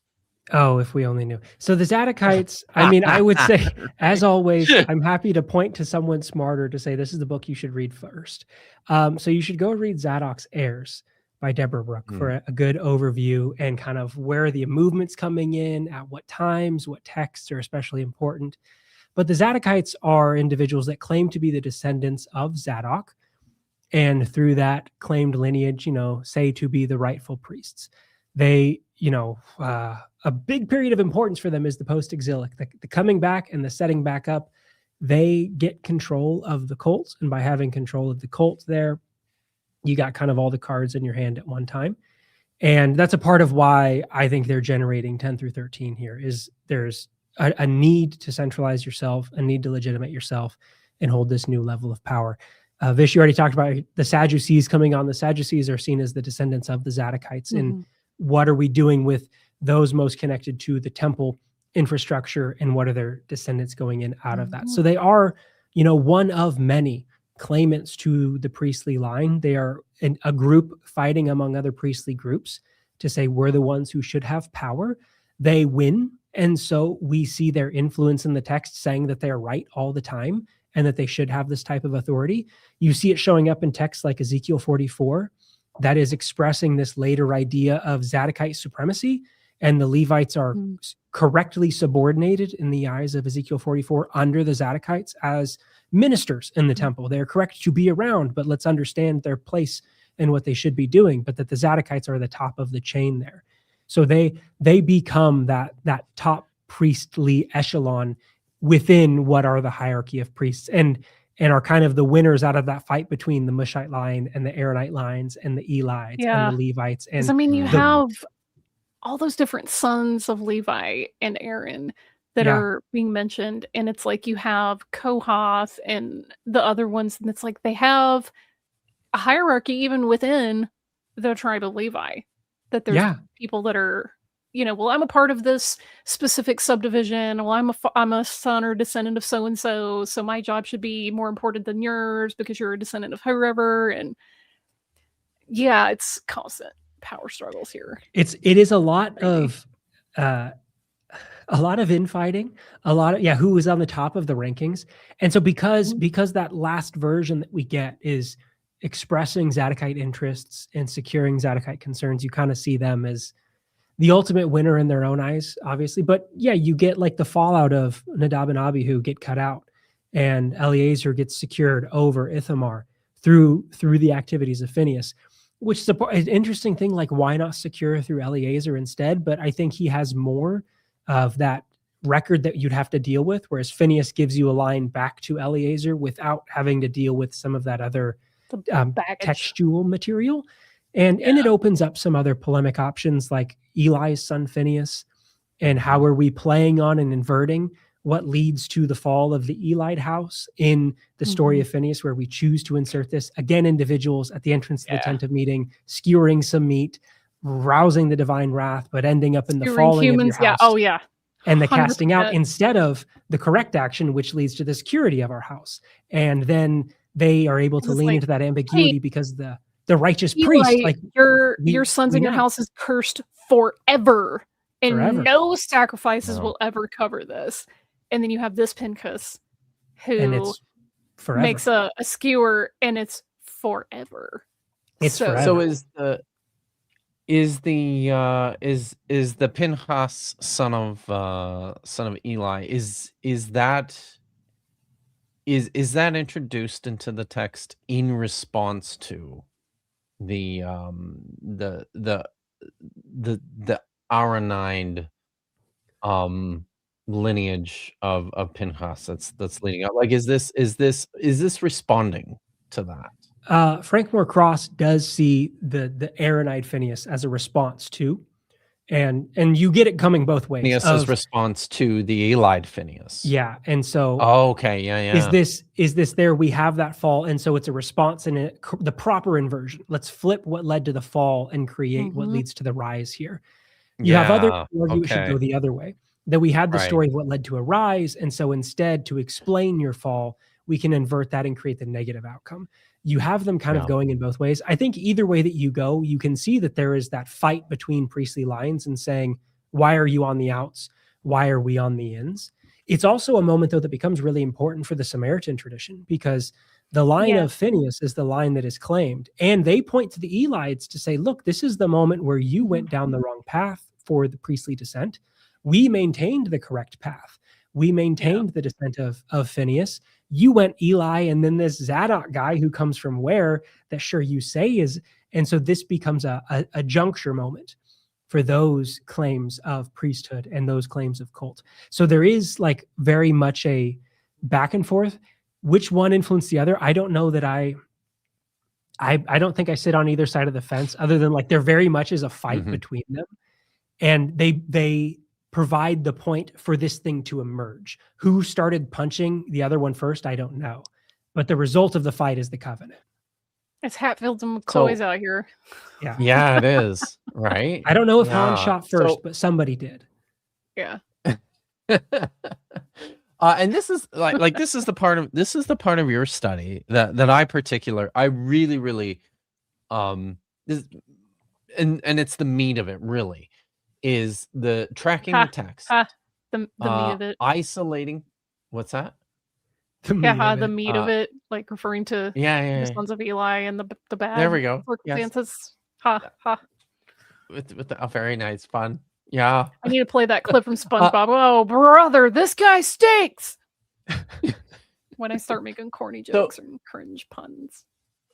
Looking at the way in which you trace the actual emergence of the covenant, the perpetual covenant of Phinehas, and connect it directly to the Zadokites and say this is where this happens, is by basically excavating the texts that we have, starting with those ones. You start with the Baal Peor tradition and say, well, this is where the Baal Peor tradition begins, and then we have these priestly these P insertions into the Baal Peor tradition where the priestly violence stuff begins, and then you have this later perpetual covenant of Phinehas. But the way that you isolate that is by looking at these other texts. The inner biblical exegesis is really interesting. You've got the Baal Peor tradition without any Phinehas at all in Hosea 9 and Deuteronomy 4. You've got Psalm 106. Yep. Right. Or maybe even just say something about Psalm 106 quickly, and where this fits. So Psalm 106 is what I think is the closest to having the reference to the covenant without having it. And so I very much tried to say, like, I came to a point early that I thought it was late, but then I wanted to let the texts tell me if I was right or wrong by do they kind of slot in. Can we see a Phinehas emerging that clearly lacks the covenant in all these genealogical listings and Chronicles and in Ezra that don't show that awareness? And Psalm 106 is one of these retellings of our history. So this is a part of a retelling of major events in summary form. And when we get into Psalm 106, 28, we have the reference back to they attach themselves to the Baal of Peor. They ate sacrifices offered to the dead. So reading there, a different idea of not sexual activity, but connected to that ancestor cult and the feeding there. That leads about to the plague, priestly ideas coming through in verse 29. 30, Phinehas stood up and interceded. The plague was stopped. And then 31 is like the closest we get. It's reckoned to him as righteousness from generation to generation forever, which is the moment where I think if you assume that 25, 10 through 13 is early, you go ding, ding, ding, we got a covenant. We've got the covenant right here. But that the reckoning it as righteousness, it can be if you know it. But if you don't know that the covenant exists, well, you're acting righteously. Like, acting righteously is not the same as a perpetual priesthood. Like, we have many individuals who act righteously without it necessitating this type of thing. So it's a moment where that ambiguity lets you find its evidence without it having to have it. So they use that to utilize these things they know, like the promise to Zadok, like Psalm 106, to go, we're going to help support ourselves and not have to do rewrites. So that it slots in then within those. It's interesting because, nobody thinks that Abraham is a priest when it's, reckoned to him as righteousness for eternity. So, and did Abraham ever offer sacrifices? Well, perhaps of a person. You do. Do you think? You have that. And another one that comes up a lot is, well, Phinehas ministers before the Ark of the Covenant in Judges. Right. And bing, we got Phinehas acting as high priest. And you have to go, well, but the Levites in Mass are also said to minister before the Ark of the Covenant. And we don't understand them to be. So there are these moments where you might be high priestly, but also might just be priestly. And it depends on like the baggage that we read into you, who we're clumping you with, and what we know about you, which I think is really like the beauty of the covenant. Of a high priest, isn't that a P later development? Once they've already got their hierarchy and there were still, And doing you all their can see stuff, so, that like, it was just priests. People it was were the priests. priests. And like, look at, they get called priests. So like I went through and did, let's see where Aaron is called what and how, and Eleazar is called what and how. And it's not until you get those late texts that suddenly high Mhm. priest gets leveraged in. So they don't have to, like, they don't have to say high priest in his covenant Yeah. to have it be high priest in their mind. They're able to like lean into the correct language of the text they're dropping it into by saying priest. But no, they can infer, they understand, you understand now within this moment that we're placing it. We're all speaking the same language without having to break the thing. But they do, there are texts that then say we need to provide some clarity. And so there's little nudgings that happen in Judges. There's those nudgings that happen in Joshua 24 in the Septuagint to say, let's make it more explicit, because maybe we were too vague with it. But then it lands. That's another and thing that I was version thinking of, lands in Sirah because and Maccabees. Moses and Aaron were both Levites. They're both descendants of Levi.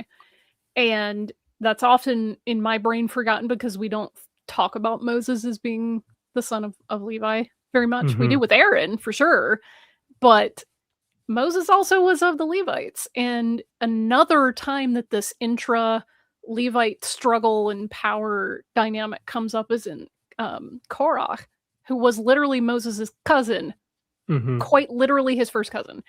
And he's like, well, why are you so special? We're Levites, and also the whole community is a kingdom of priests.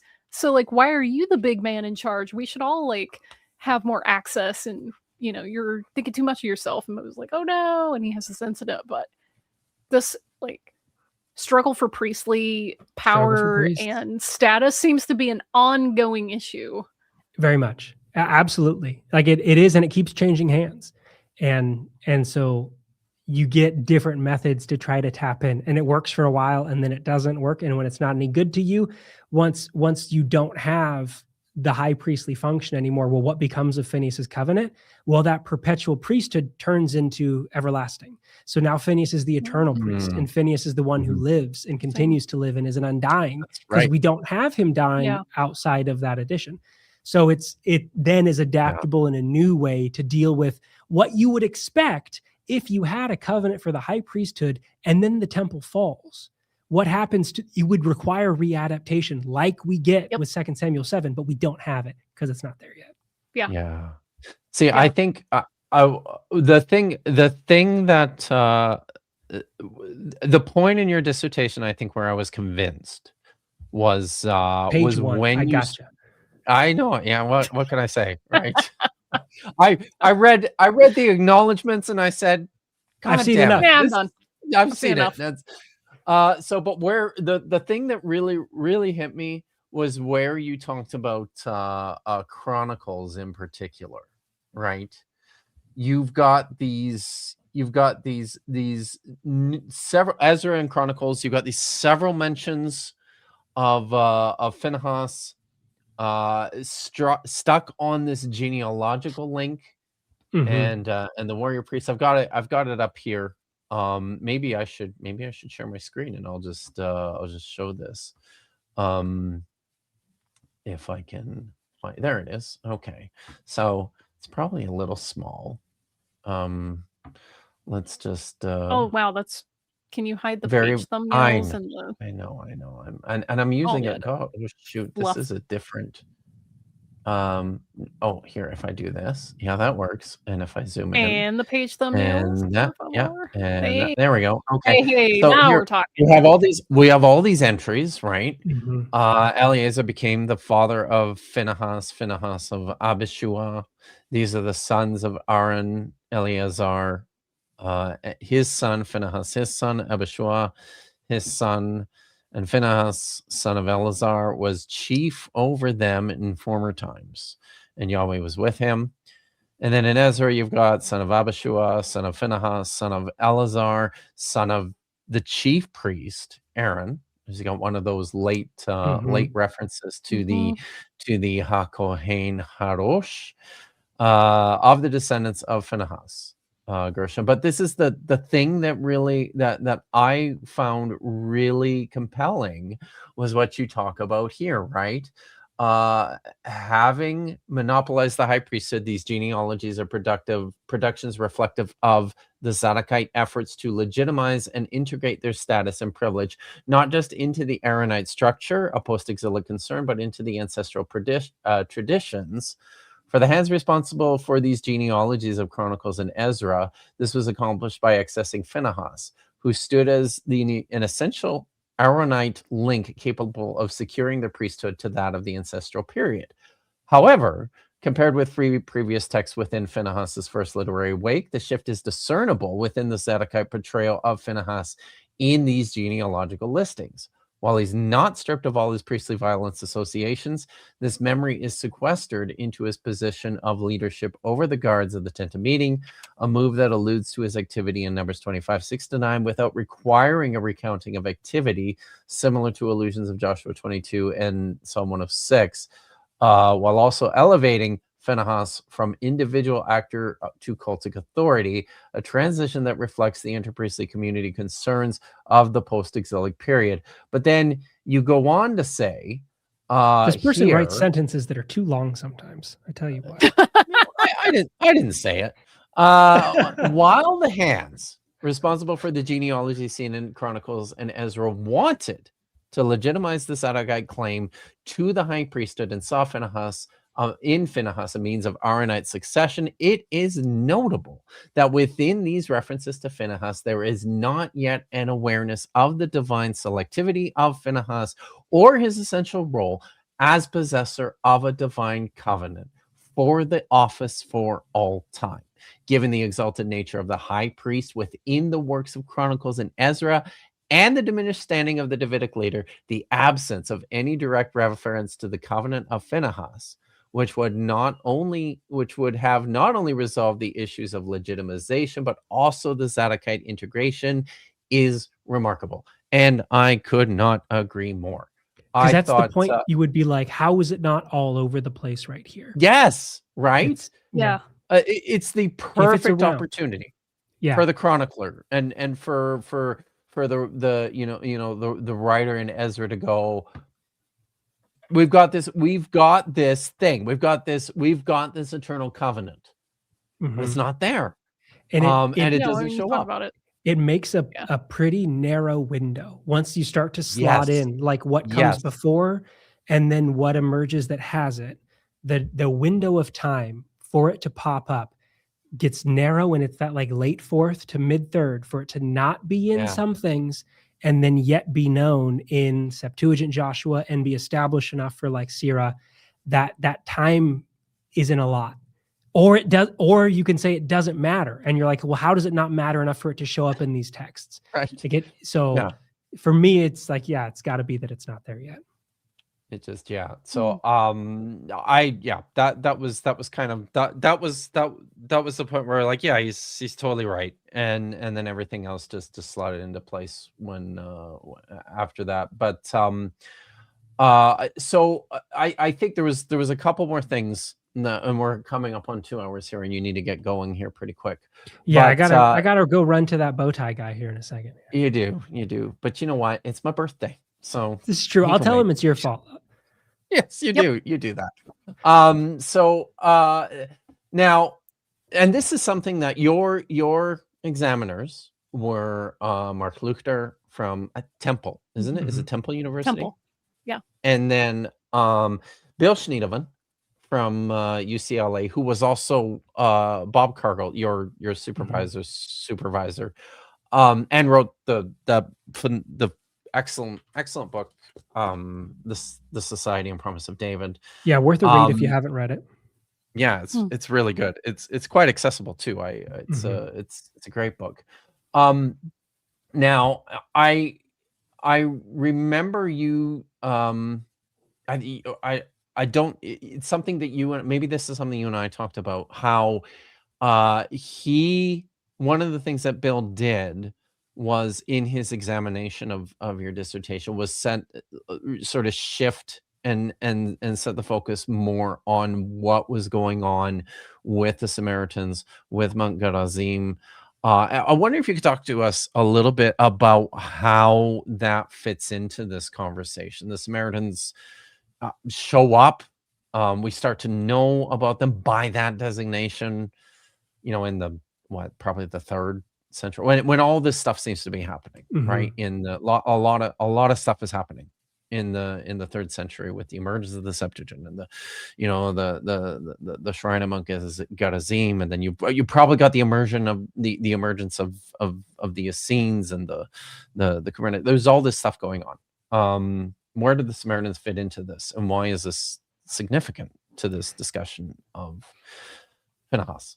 So I for my focus, I was looking at specifically within these parameters. Where do we see the covenant showing up? It shows up in the received tradition that becomes the Samaritan tradition. Like they know it. I don't think they're responsible for developing it, because if they were, it's not going to be claimed by the people that end up claiming it. As far as the Zadokites, it would be persona non grata then. But they know about it and exactly when and how.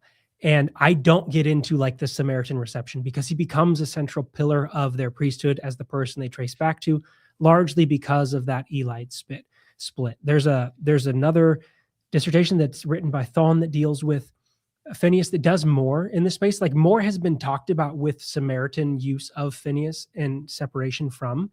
Something that Bill has written about recently is there is an inscription that comes from Gerizim that has a reference to Phinehas. And the question then is on date. And it's found in secondary use, so it doesn't have a secure context. It's going to be dated by paleographical grounds. And that date has kind of, how do we shift this around? The difficulty can then be is, well, if it is known as if it's Phinehas the priest, or if it's Phinehas the high priest, is that evidence of the knowledge of a covenant? Or, you can make an argument that it is, but if we also see that genealogical selectivity is important for the Samaritan priesthood who claims Phinehas, do they need a covenant to exist to say that Phinehas would have and should have been high priest if they're claiming Aaron to Eleazar, Eleazar to Phinehas, and down to them? Like, does that necessitate the need for the covenant, or does a covenant become a different way of fighting and a different sign of fighting over this genealogical pathways through? And how are you going about doing this? There's a lot that has been said more about like later works with Phinehas in that types of tradition. And I kind of saw that as part 2 of like, once the covenant is established, I wanted to look at when does it show up first? What's the time? And then once we have it, let's look at what happens to it. Because a lot has gone from that point on, but not yet when it pops up, which I wanted to do first, to then say, now that it's known, and now that it's being fought over, how does it become the thing that is Phinehas the eternal, Phinehas of the Targums, Phinehas of the Samaritan tradition, Phinehas of Ben Sira, Phinehas that gets forgotten? Like, those are pathways that emerge out. Phinehas of not present at Qumran. Those are then different ways that are dealing with something that's established and received. And so I kind of put that to that, like, that'll be next. That stuff is going to be next. Nice. And on that point, I wanna finish up with this. Phinehas is absent from Qumran. It's pretty more. I did a check. I believe, if I remember correctly, and I should have had this handy. I can. Yeah. So we have the one manuscript of the Book of Numbers, 4Q 27, fragments 31 to 33, which contain a chunk from chapter 25. And isn't this always the way? This is always the way, right? We're always missing the all chunk we need. have, we've got verses 4 through 8, right? Oh my God, My frustration what too. would we give to see what's going on in this manuscript when you get to verse 10? But Same thing I had with Jubilees. I was like, oh, we need to look up this one phrase. Oh, of Damn course it. it's missing. It's in a lacune. Oh, right. Yeah. As Hannah Neschel used to say all the time, and I heard him say this in person before as well. Hannah Neschel used to say, we should not be complaining about the things that we're missing. Just be happy about all the stuff that we've got, right? So thanks Hannon. But something that we do have, which I think is really kind of amazing, And you don't actually touch on this in your dissertation, but I just had to bring this up, right? The War Scroll. And I love the way these things just happen to work together and interlock. I was just talking about this text today. I was doing a reading group today over on CJ Cornthwaite's channel, and we happened to be talking about this text. The amazing thing about 1QM when it comes to Phinehas, when it comes to the covenant, is this. Whoops, not that. It's this. There we go. Thank you. 1QM, column 17. 3. Starting in the middle of line 1 here. He shall sharpen the implements of war. They shall not become blunt until all the nations of wickedness come to an end. But as for you, remember the judgments of Nadab and Abihu, sons of Aaron, Abihu. by whose judgment God showed himself holy before all the people. But Eleazar and Ithamar he preserved for himself for what? An eternal covenant. Yeah. A priesthood. Wow. It just so I mean honestly like you've got this, and this is super late. This is 1QM is this this particular, like, this is first century CE, maybe probably late first century BC, and there's source material. Unfortunately, we have source material at Qumran for this particular text. We don't have this part. Again, I'm sorry, Hanan. I'm really sorry. I'm not going to complain, I promise. But here you've got not just is Phinehas not there. You've got this manuscript going that perpetual priesthood. It's not even his. Not even his. It just goes back even further. Love it. Yeah. So no, it's so cool. I just love. He's a fun little guy. Yeah. He's a fun little guy. So he really is, and that's something else I wanted to say too was you drew a little bit in your construction of how, and I really like this as well because I did some of this in my own work with my own PhD dissertation with traditions of Jeremiah, right? You spend a little bit of time in Eva Morochek's really great book. Morochek mentioned. What? So yeah. We've talked about her before on this channel a fair bit. She's a friend. She was still, we overlapped a little bit towards the end there, at least in terms of when we were finishing our program. So we were running into each other at conferences all the time, right? But she wrote this excellent book, and I always get the title wrong. Is it it's the Jewish literary imagination in antiquity, or it has all those words in it, just maybe not in that order. Not in that order. I'm so sorry, Ava. I always blank on it, but the literary imagination in Jewish antiquity. Thank you. The literary imagination in Jewish antiquity from Oxford. Brilliant book, excellent book. Yeah.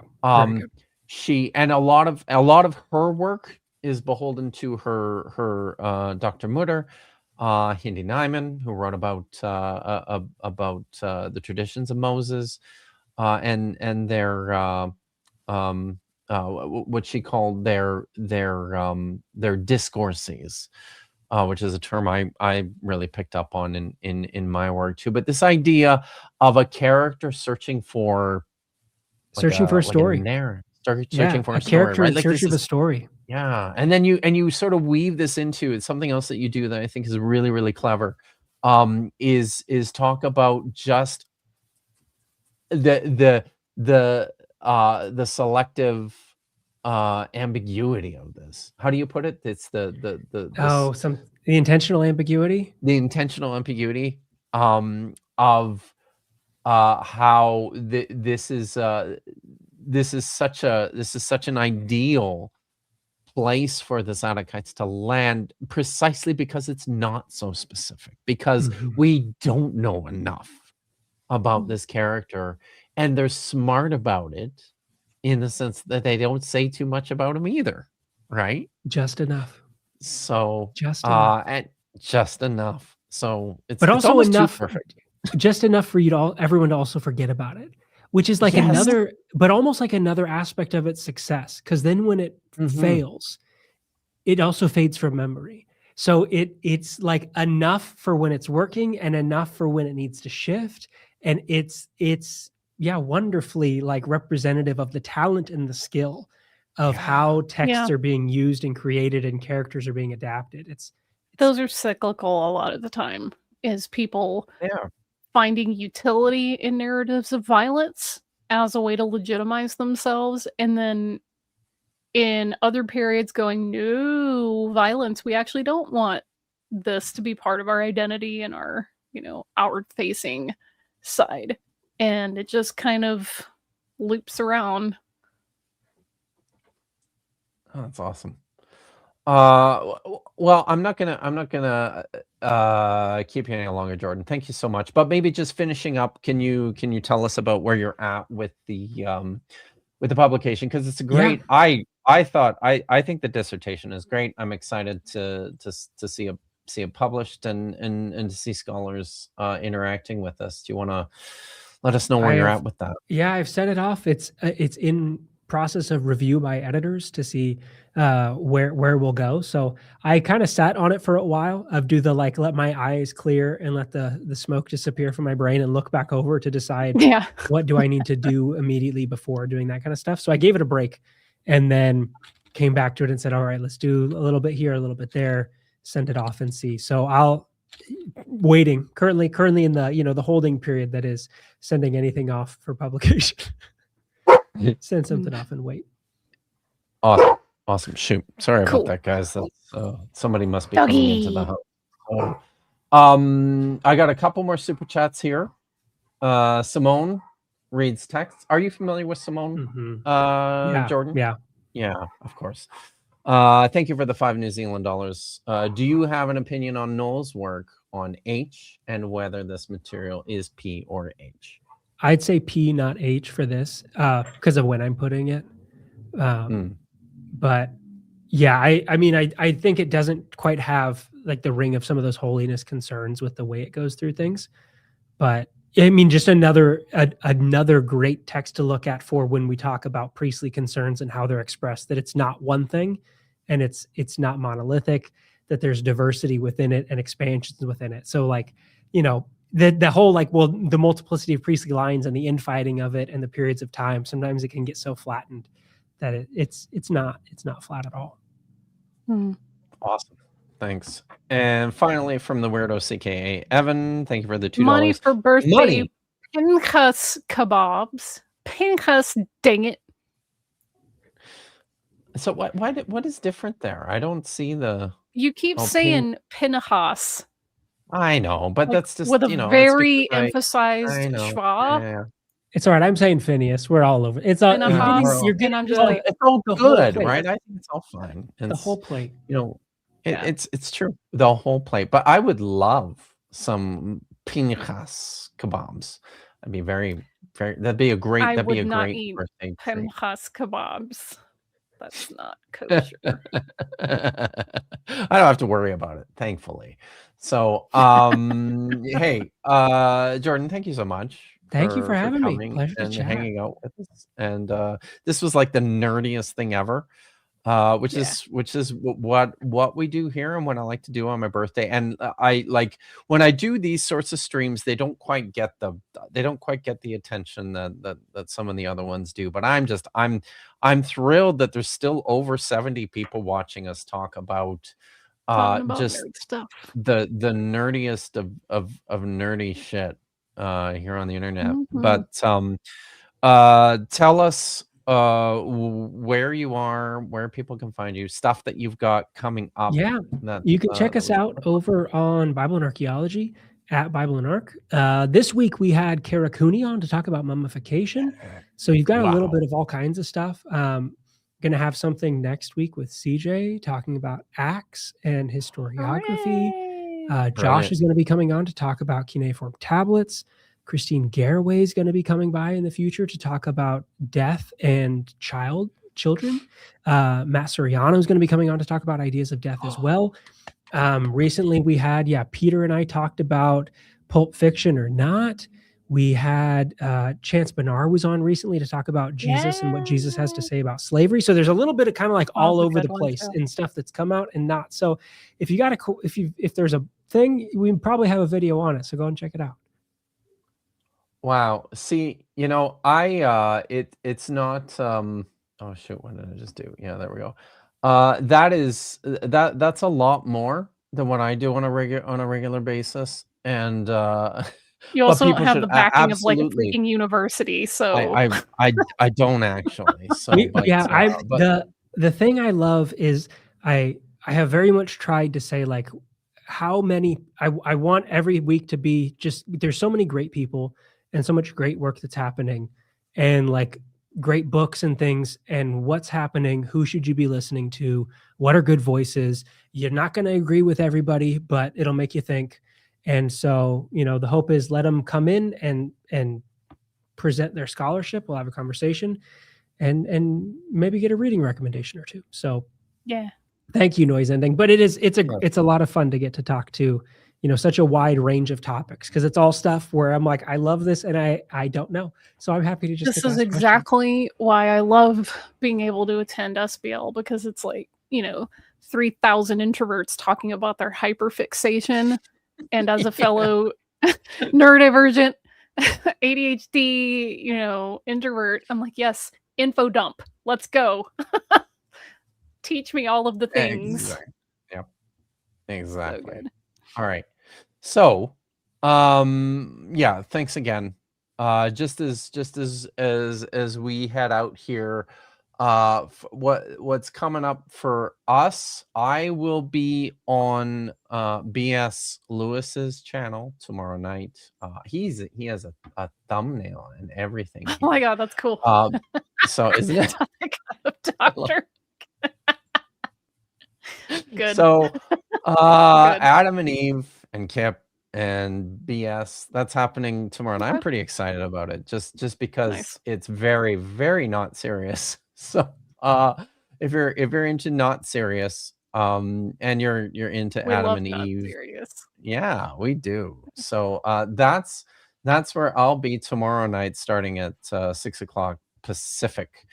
And Are we streaming tomorrow then too? on no. Okay, I'm just clearing that up because the audience Yep. might be wondering, like, wait, isn't this your normal Friday time? Why aren't you doing stuff on Friday? Like, just putting that out there for people. Yeah. So no show tomorrow here, but I'll be on with BS Lewis tomorrow night, and then on Saturday, Vish and I will be on with Dapper Dinosaur, and I'm very excited.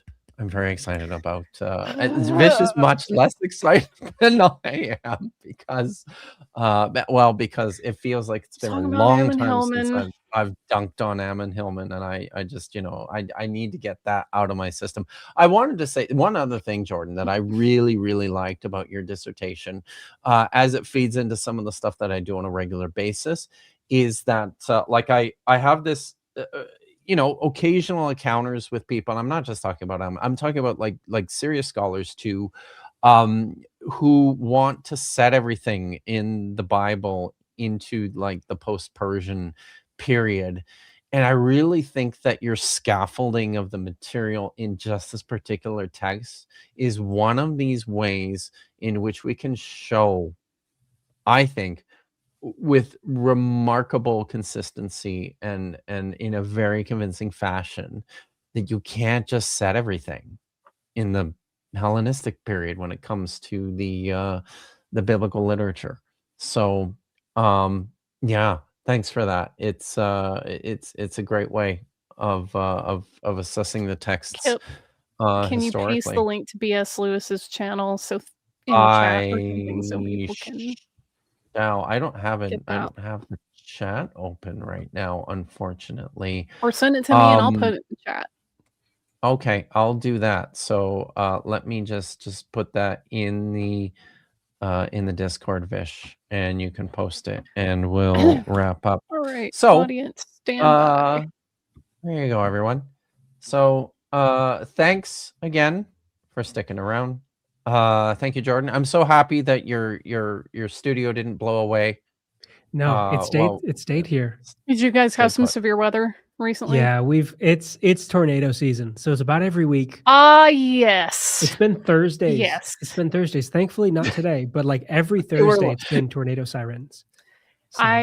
I live in a place where I don't think about tornadoes anymore, so I do tend to forget about tornado season. Yeah, it's that time of year. Starts in January and ends when you're dead, as the saying goes. Because I remember, listen, Alabama, the whole like that stretch of deep south that has become its own like tornado alley in the last like 20, 30 years, those things get vicious, and they do, some of them start in January. So it's crazy. I don't miss that. You're doing something tomorrow in B&A? Are you? Oh yeah, we'll have a stream. We'll have our regular Friday live. So what I don't know. They were coming by for basement, since we talked about basements last time. Who knows? I'm sure it'll be snakes. Is what I'll probably see. So there you go. You got your marching orders. Yeah, I was never here. If I see you, I expect some snakes. Yeah. But yeah, we'll be there. But I gotta go because I kept Josh waiting. Go. So I'll tell him. I'm sorry. All right, you can blame but Kipp. yes, I'll blame. Thanks everyone. Thank you, Jordan. Thank you, everyone.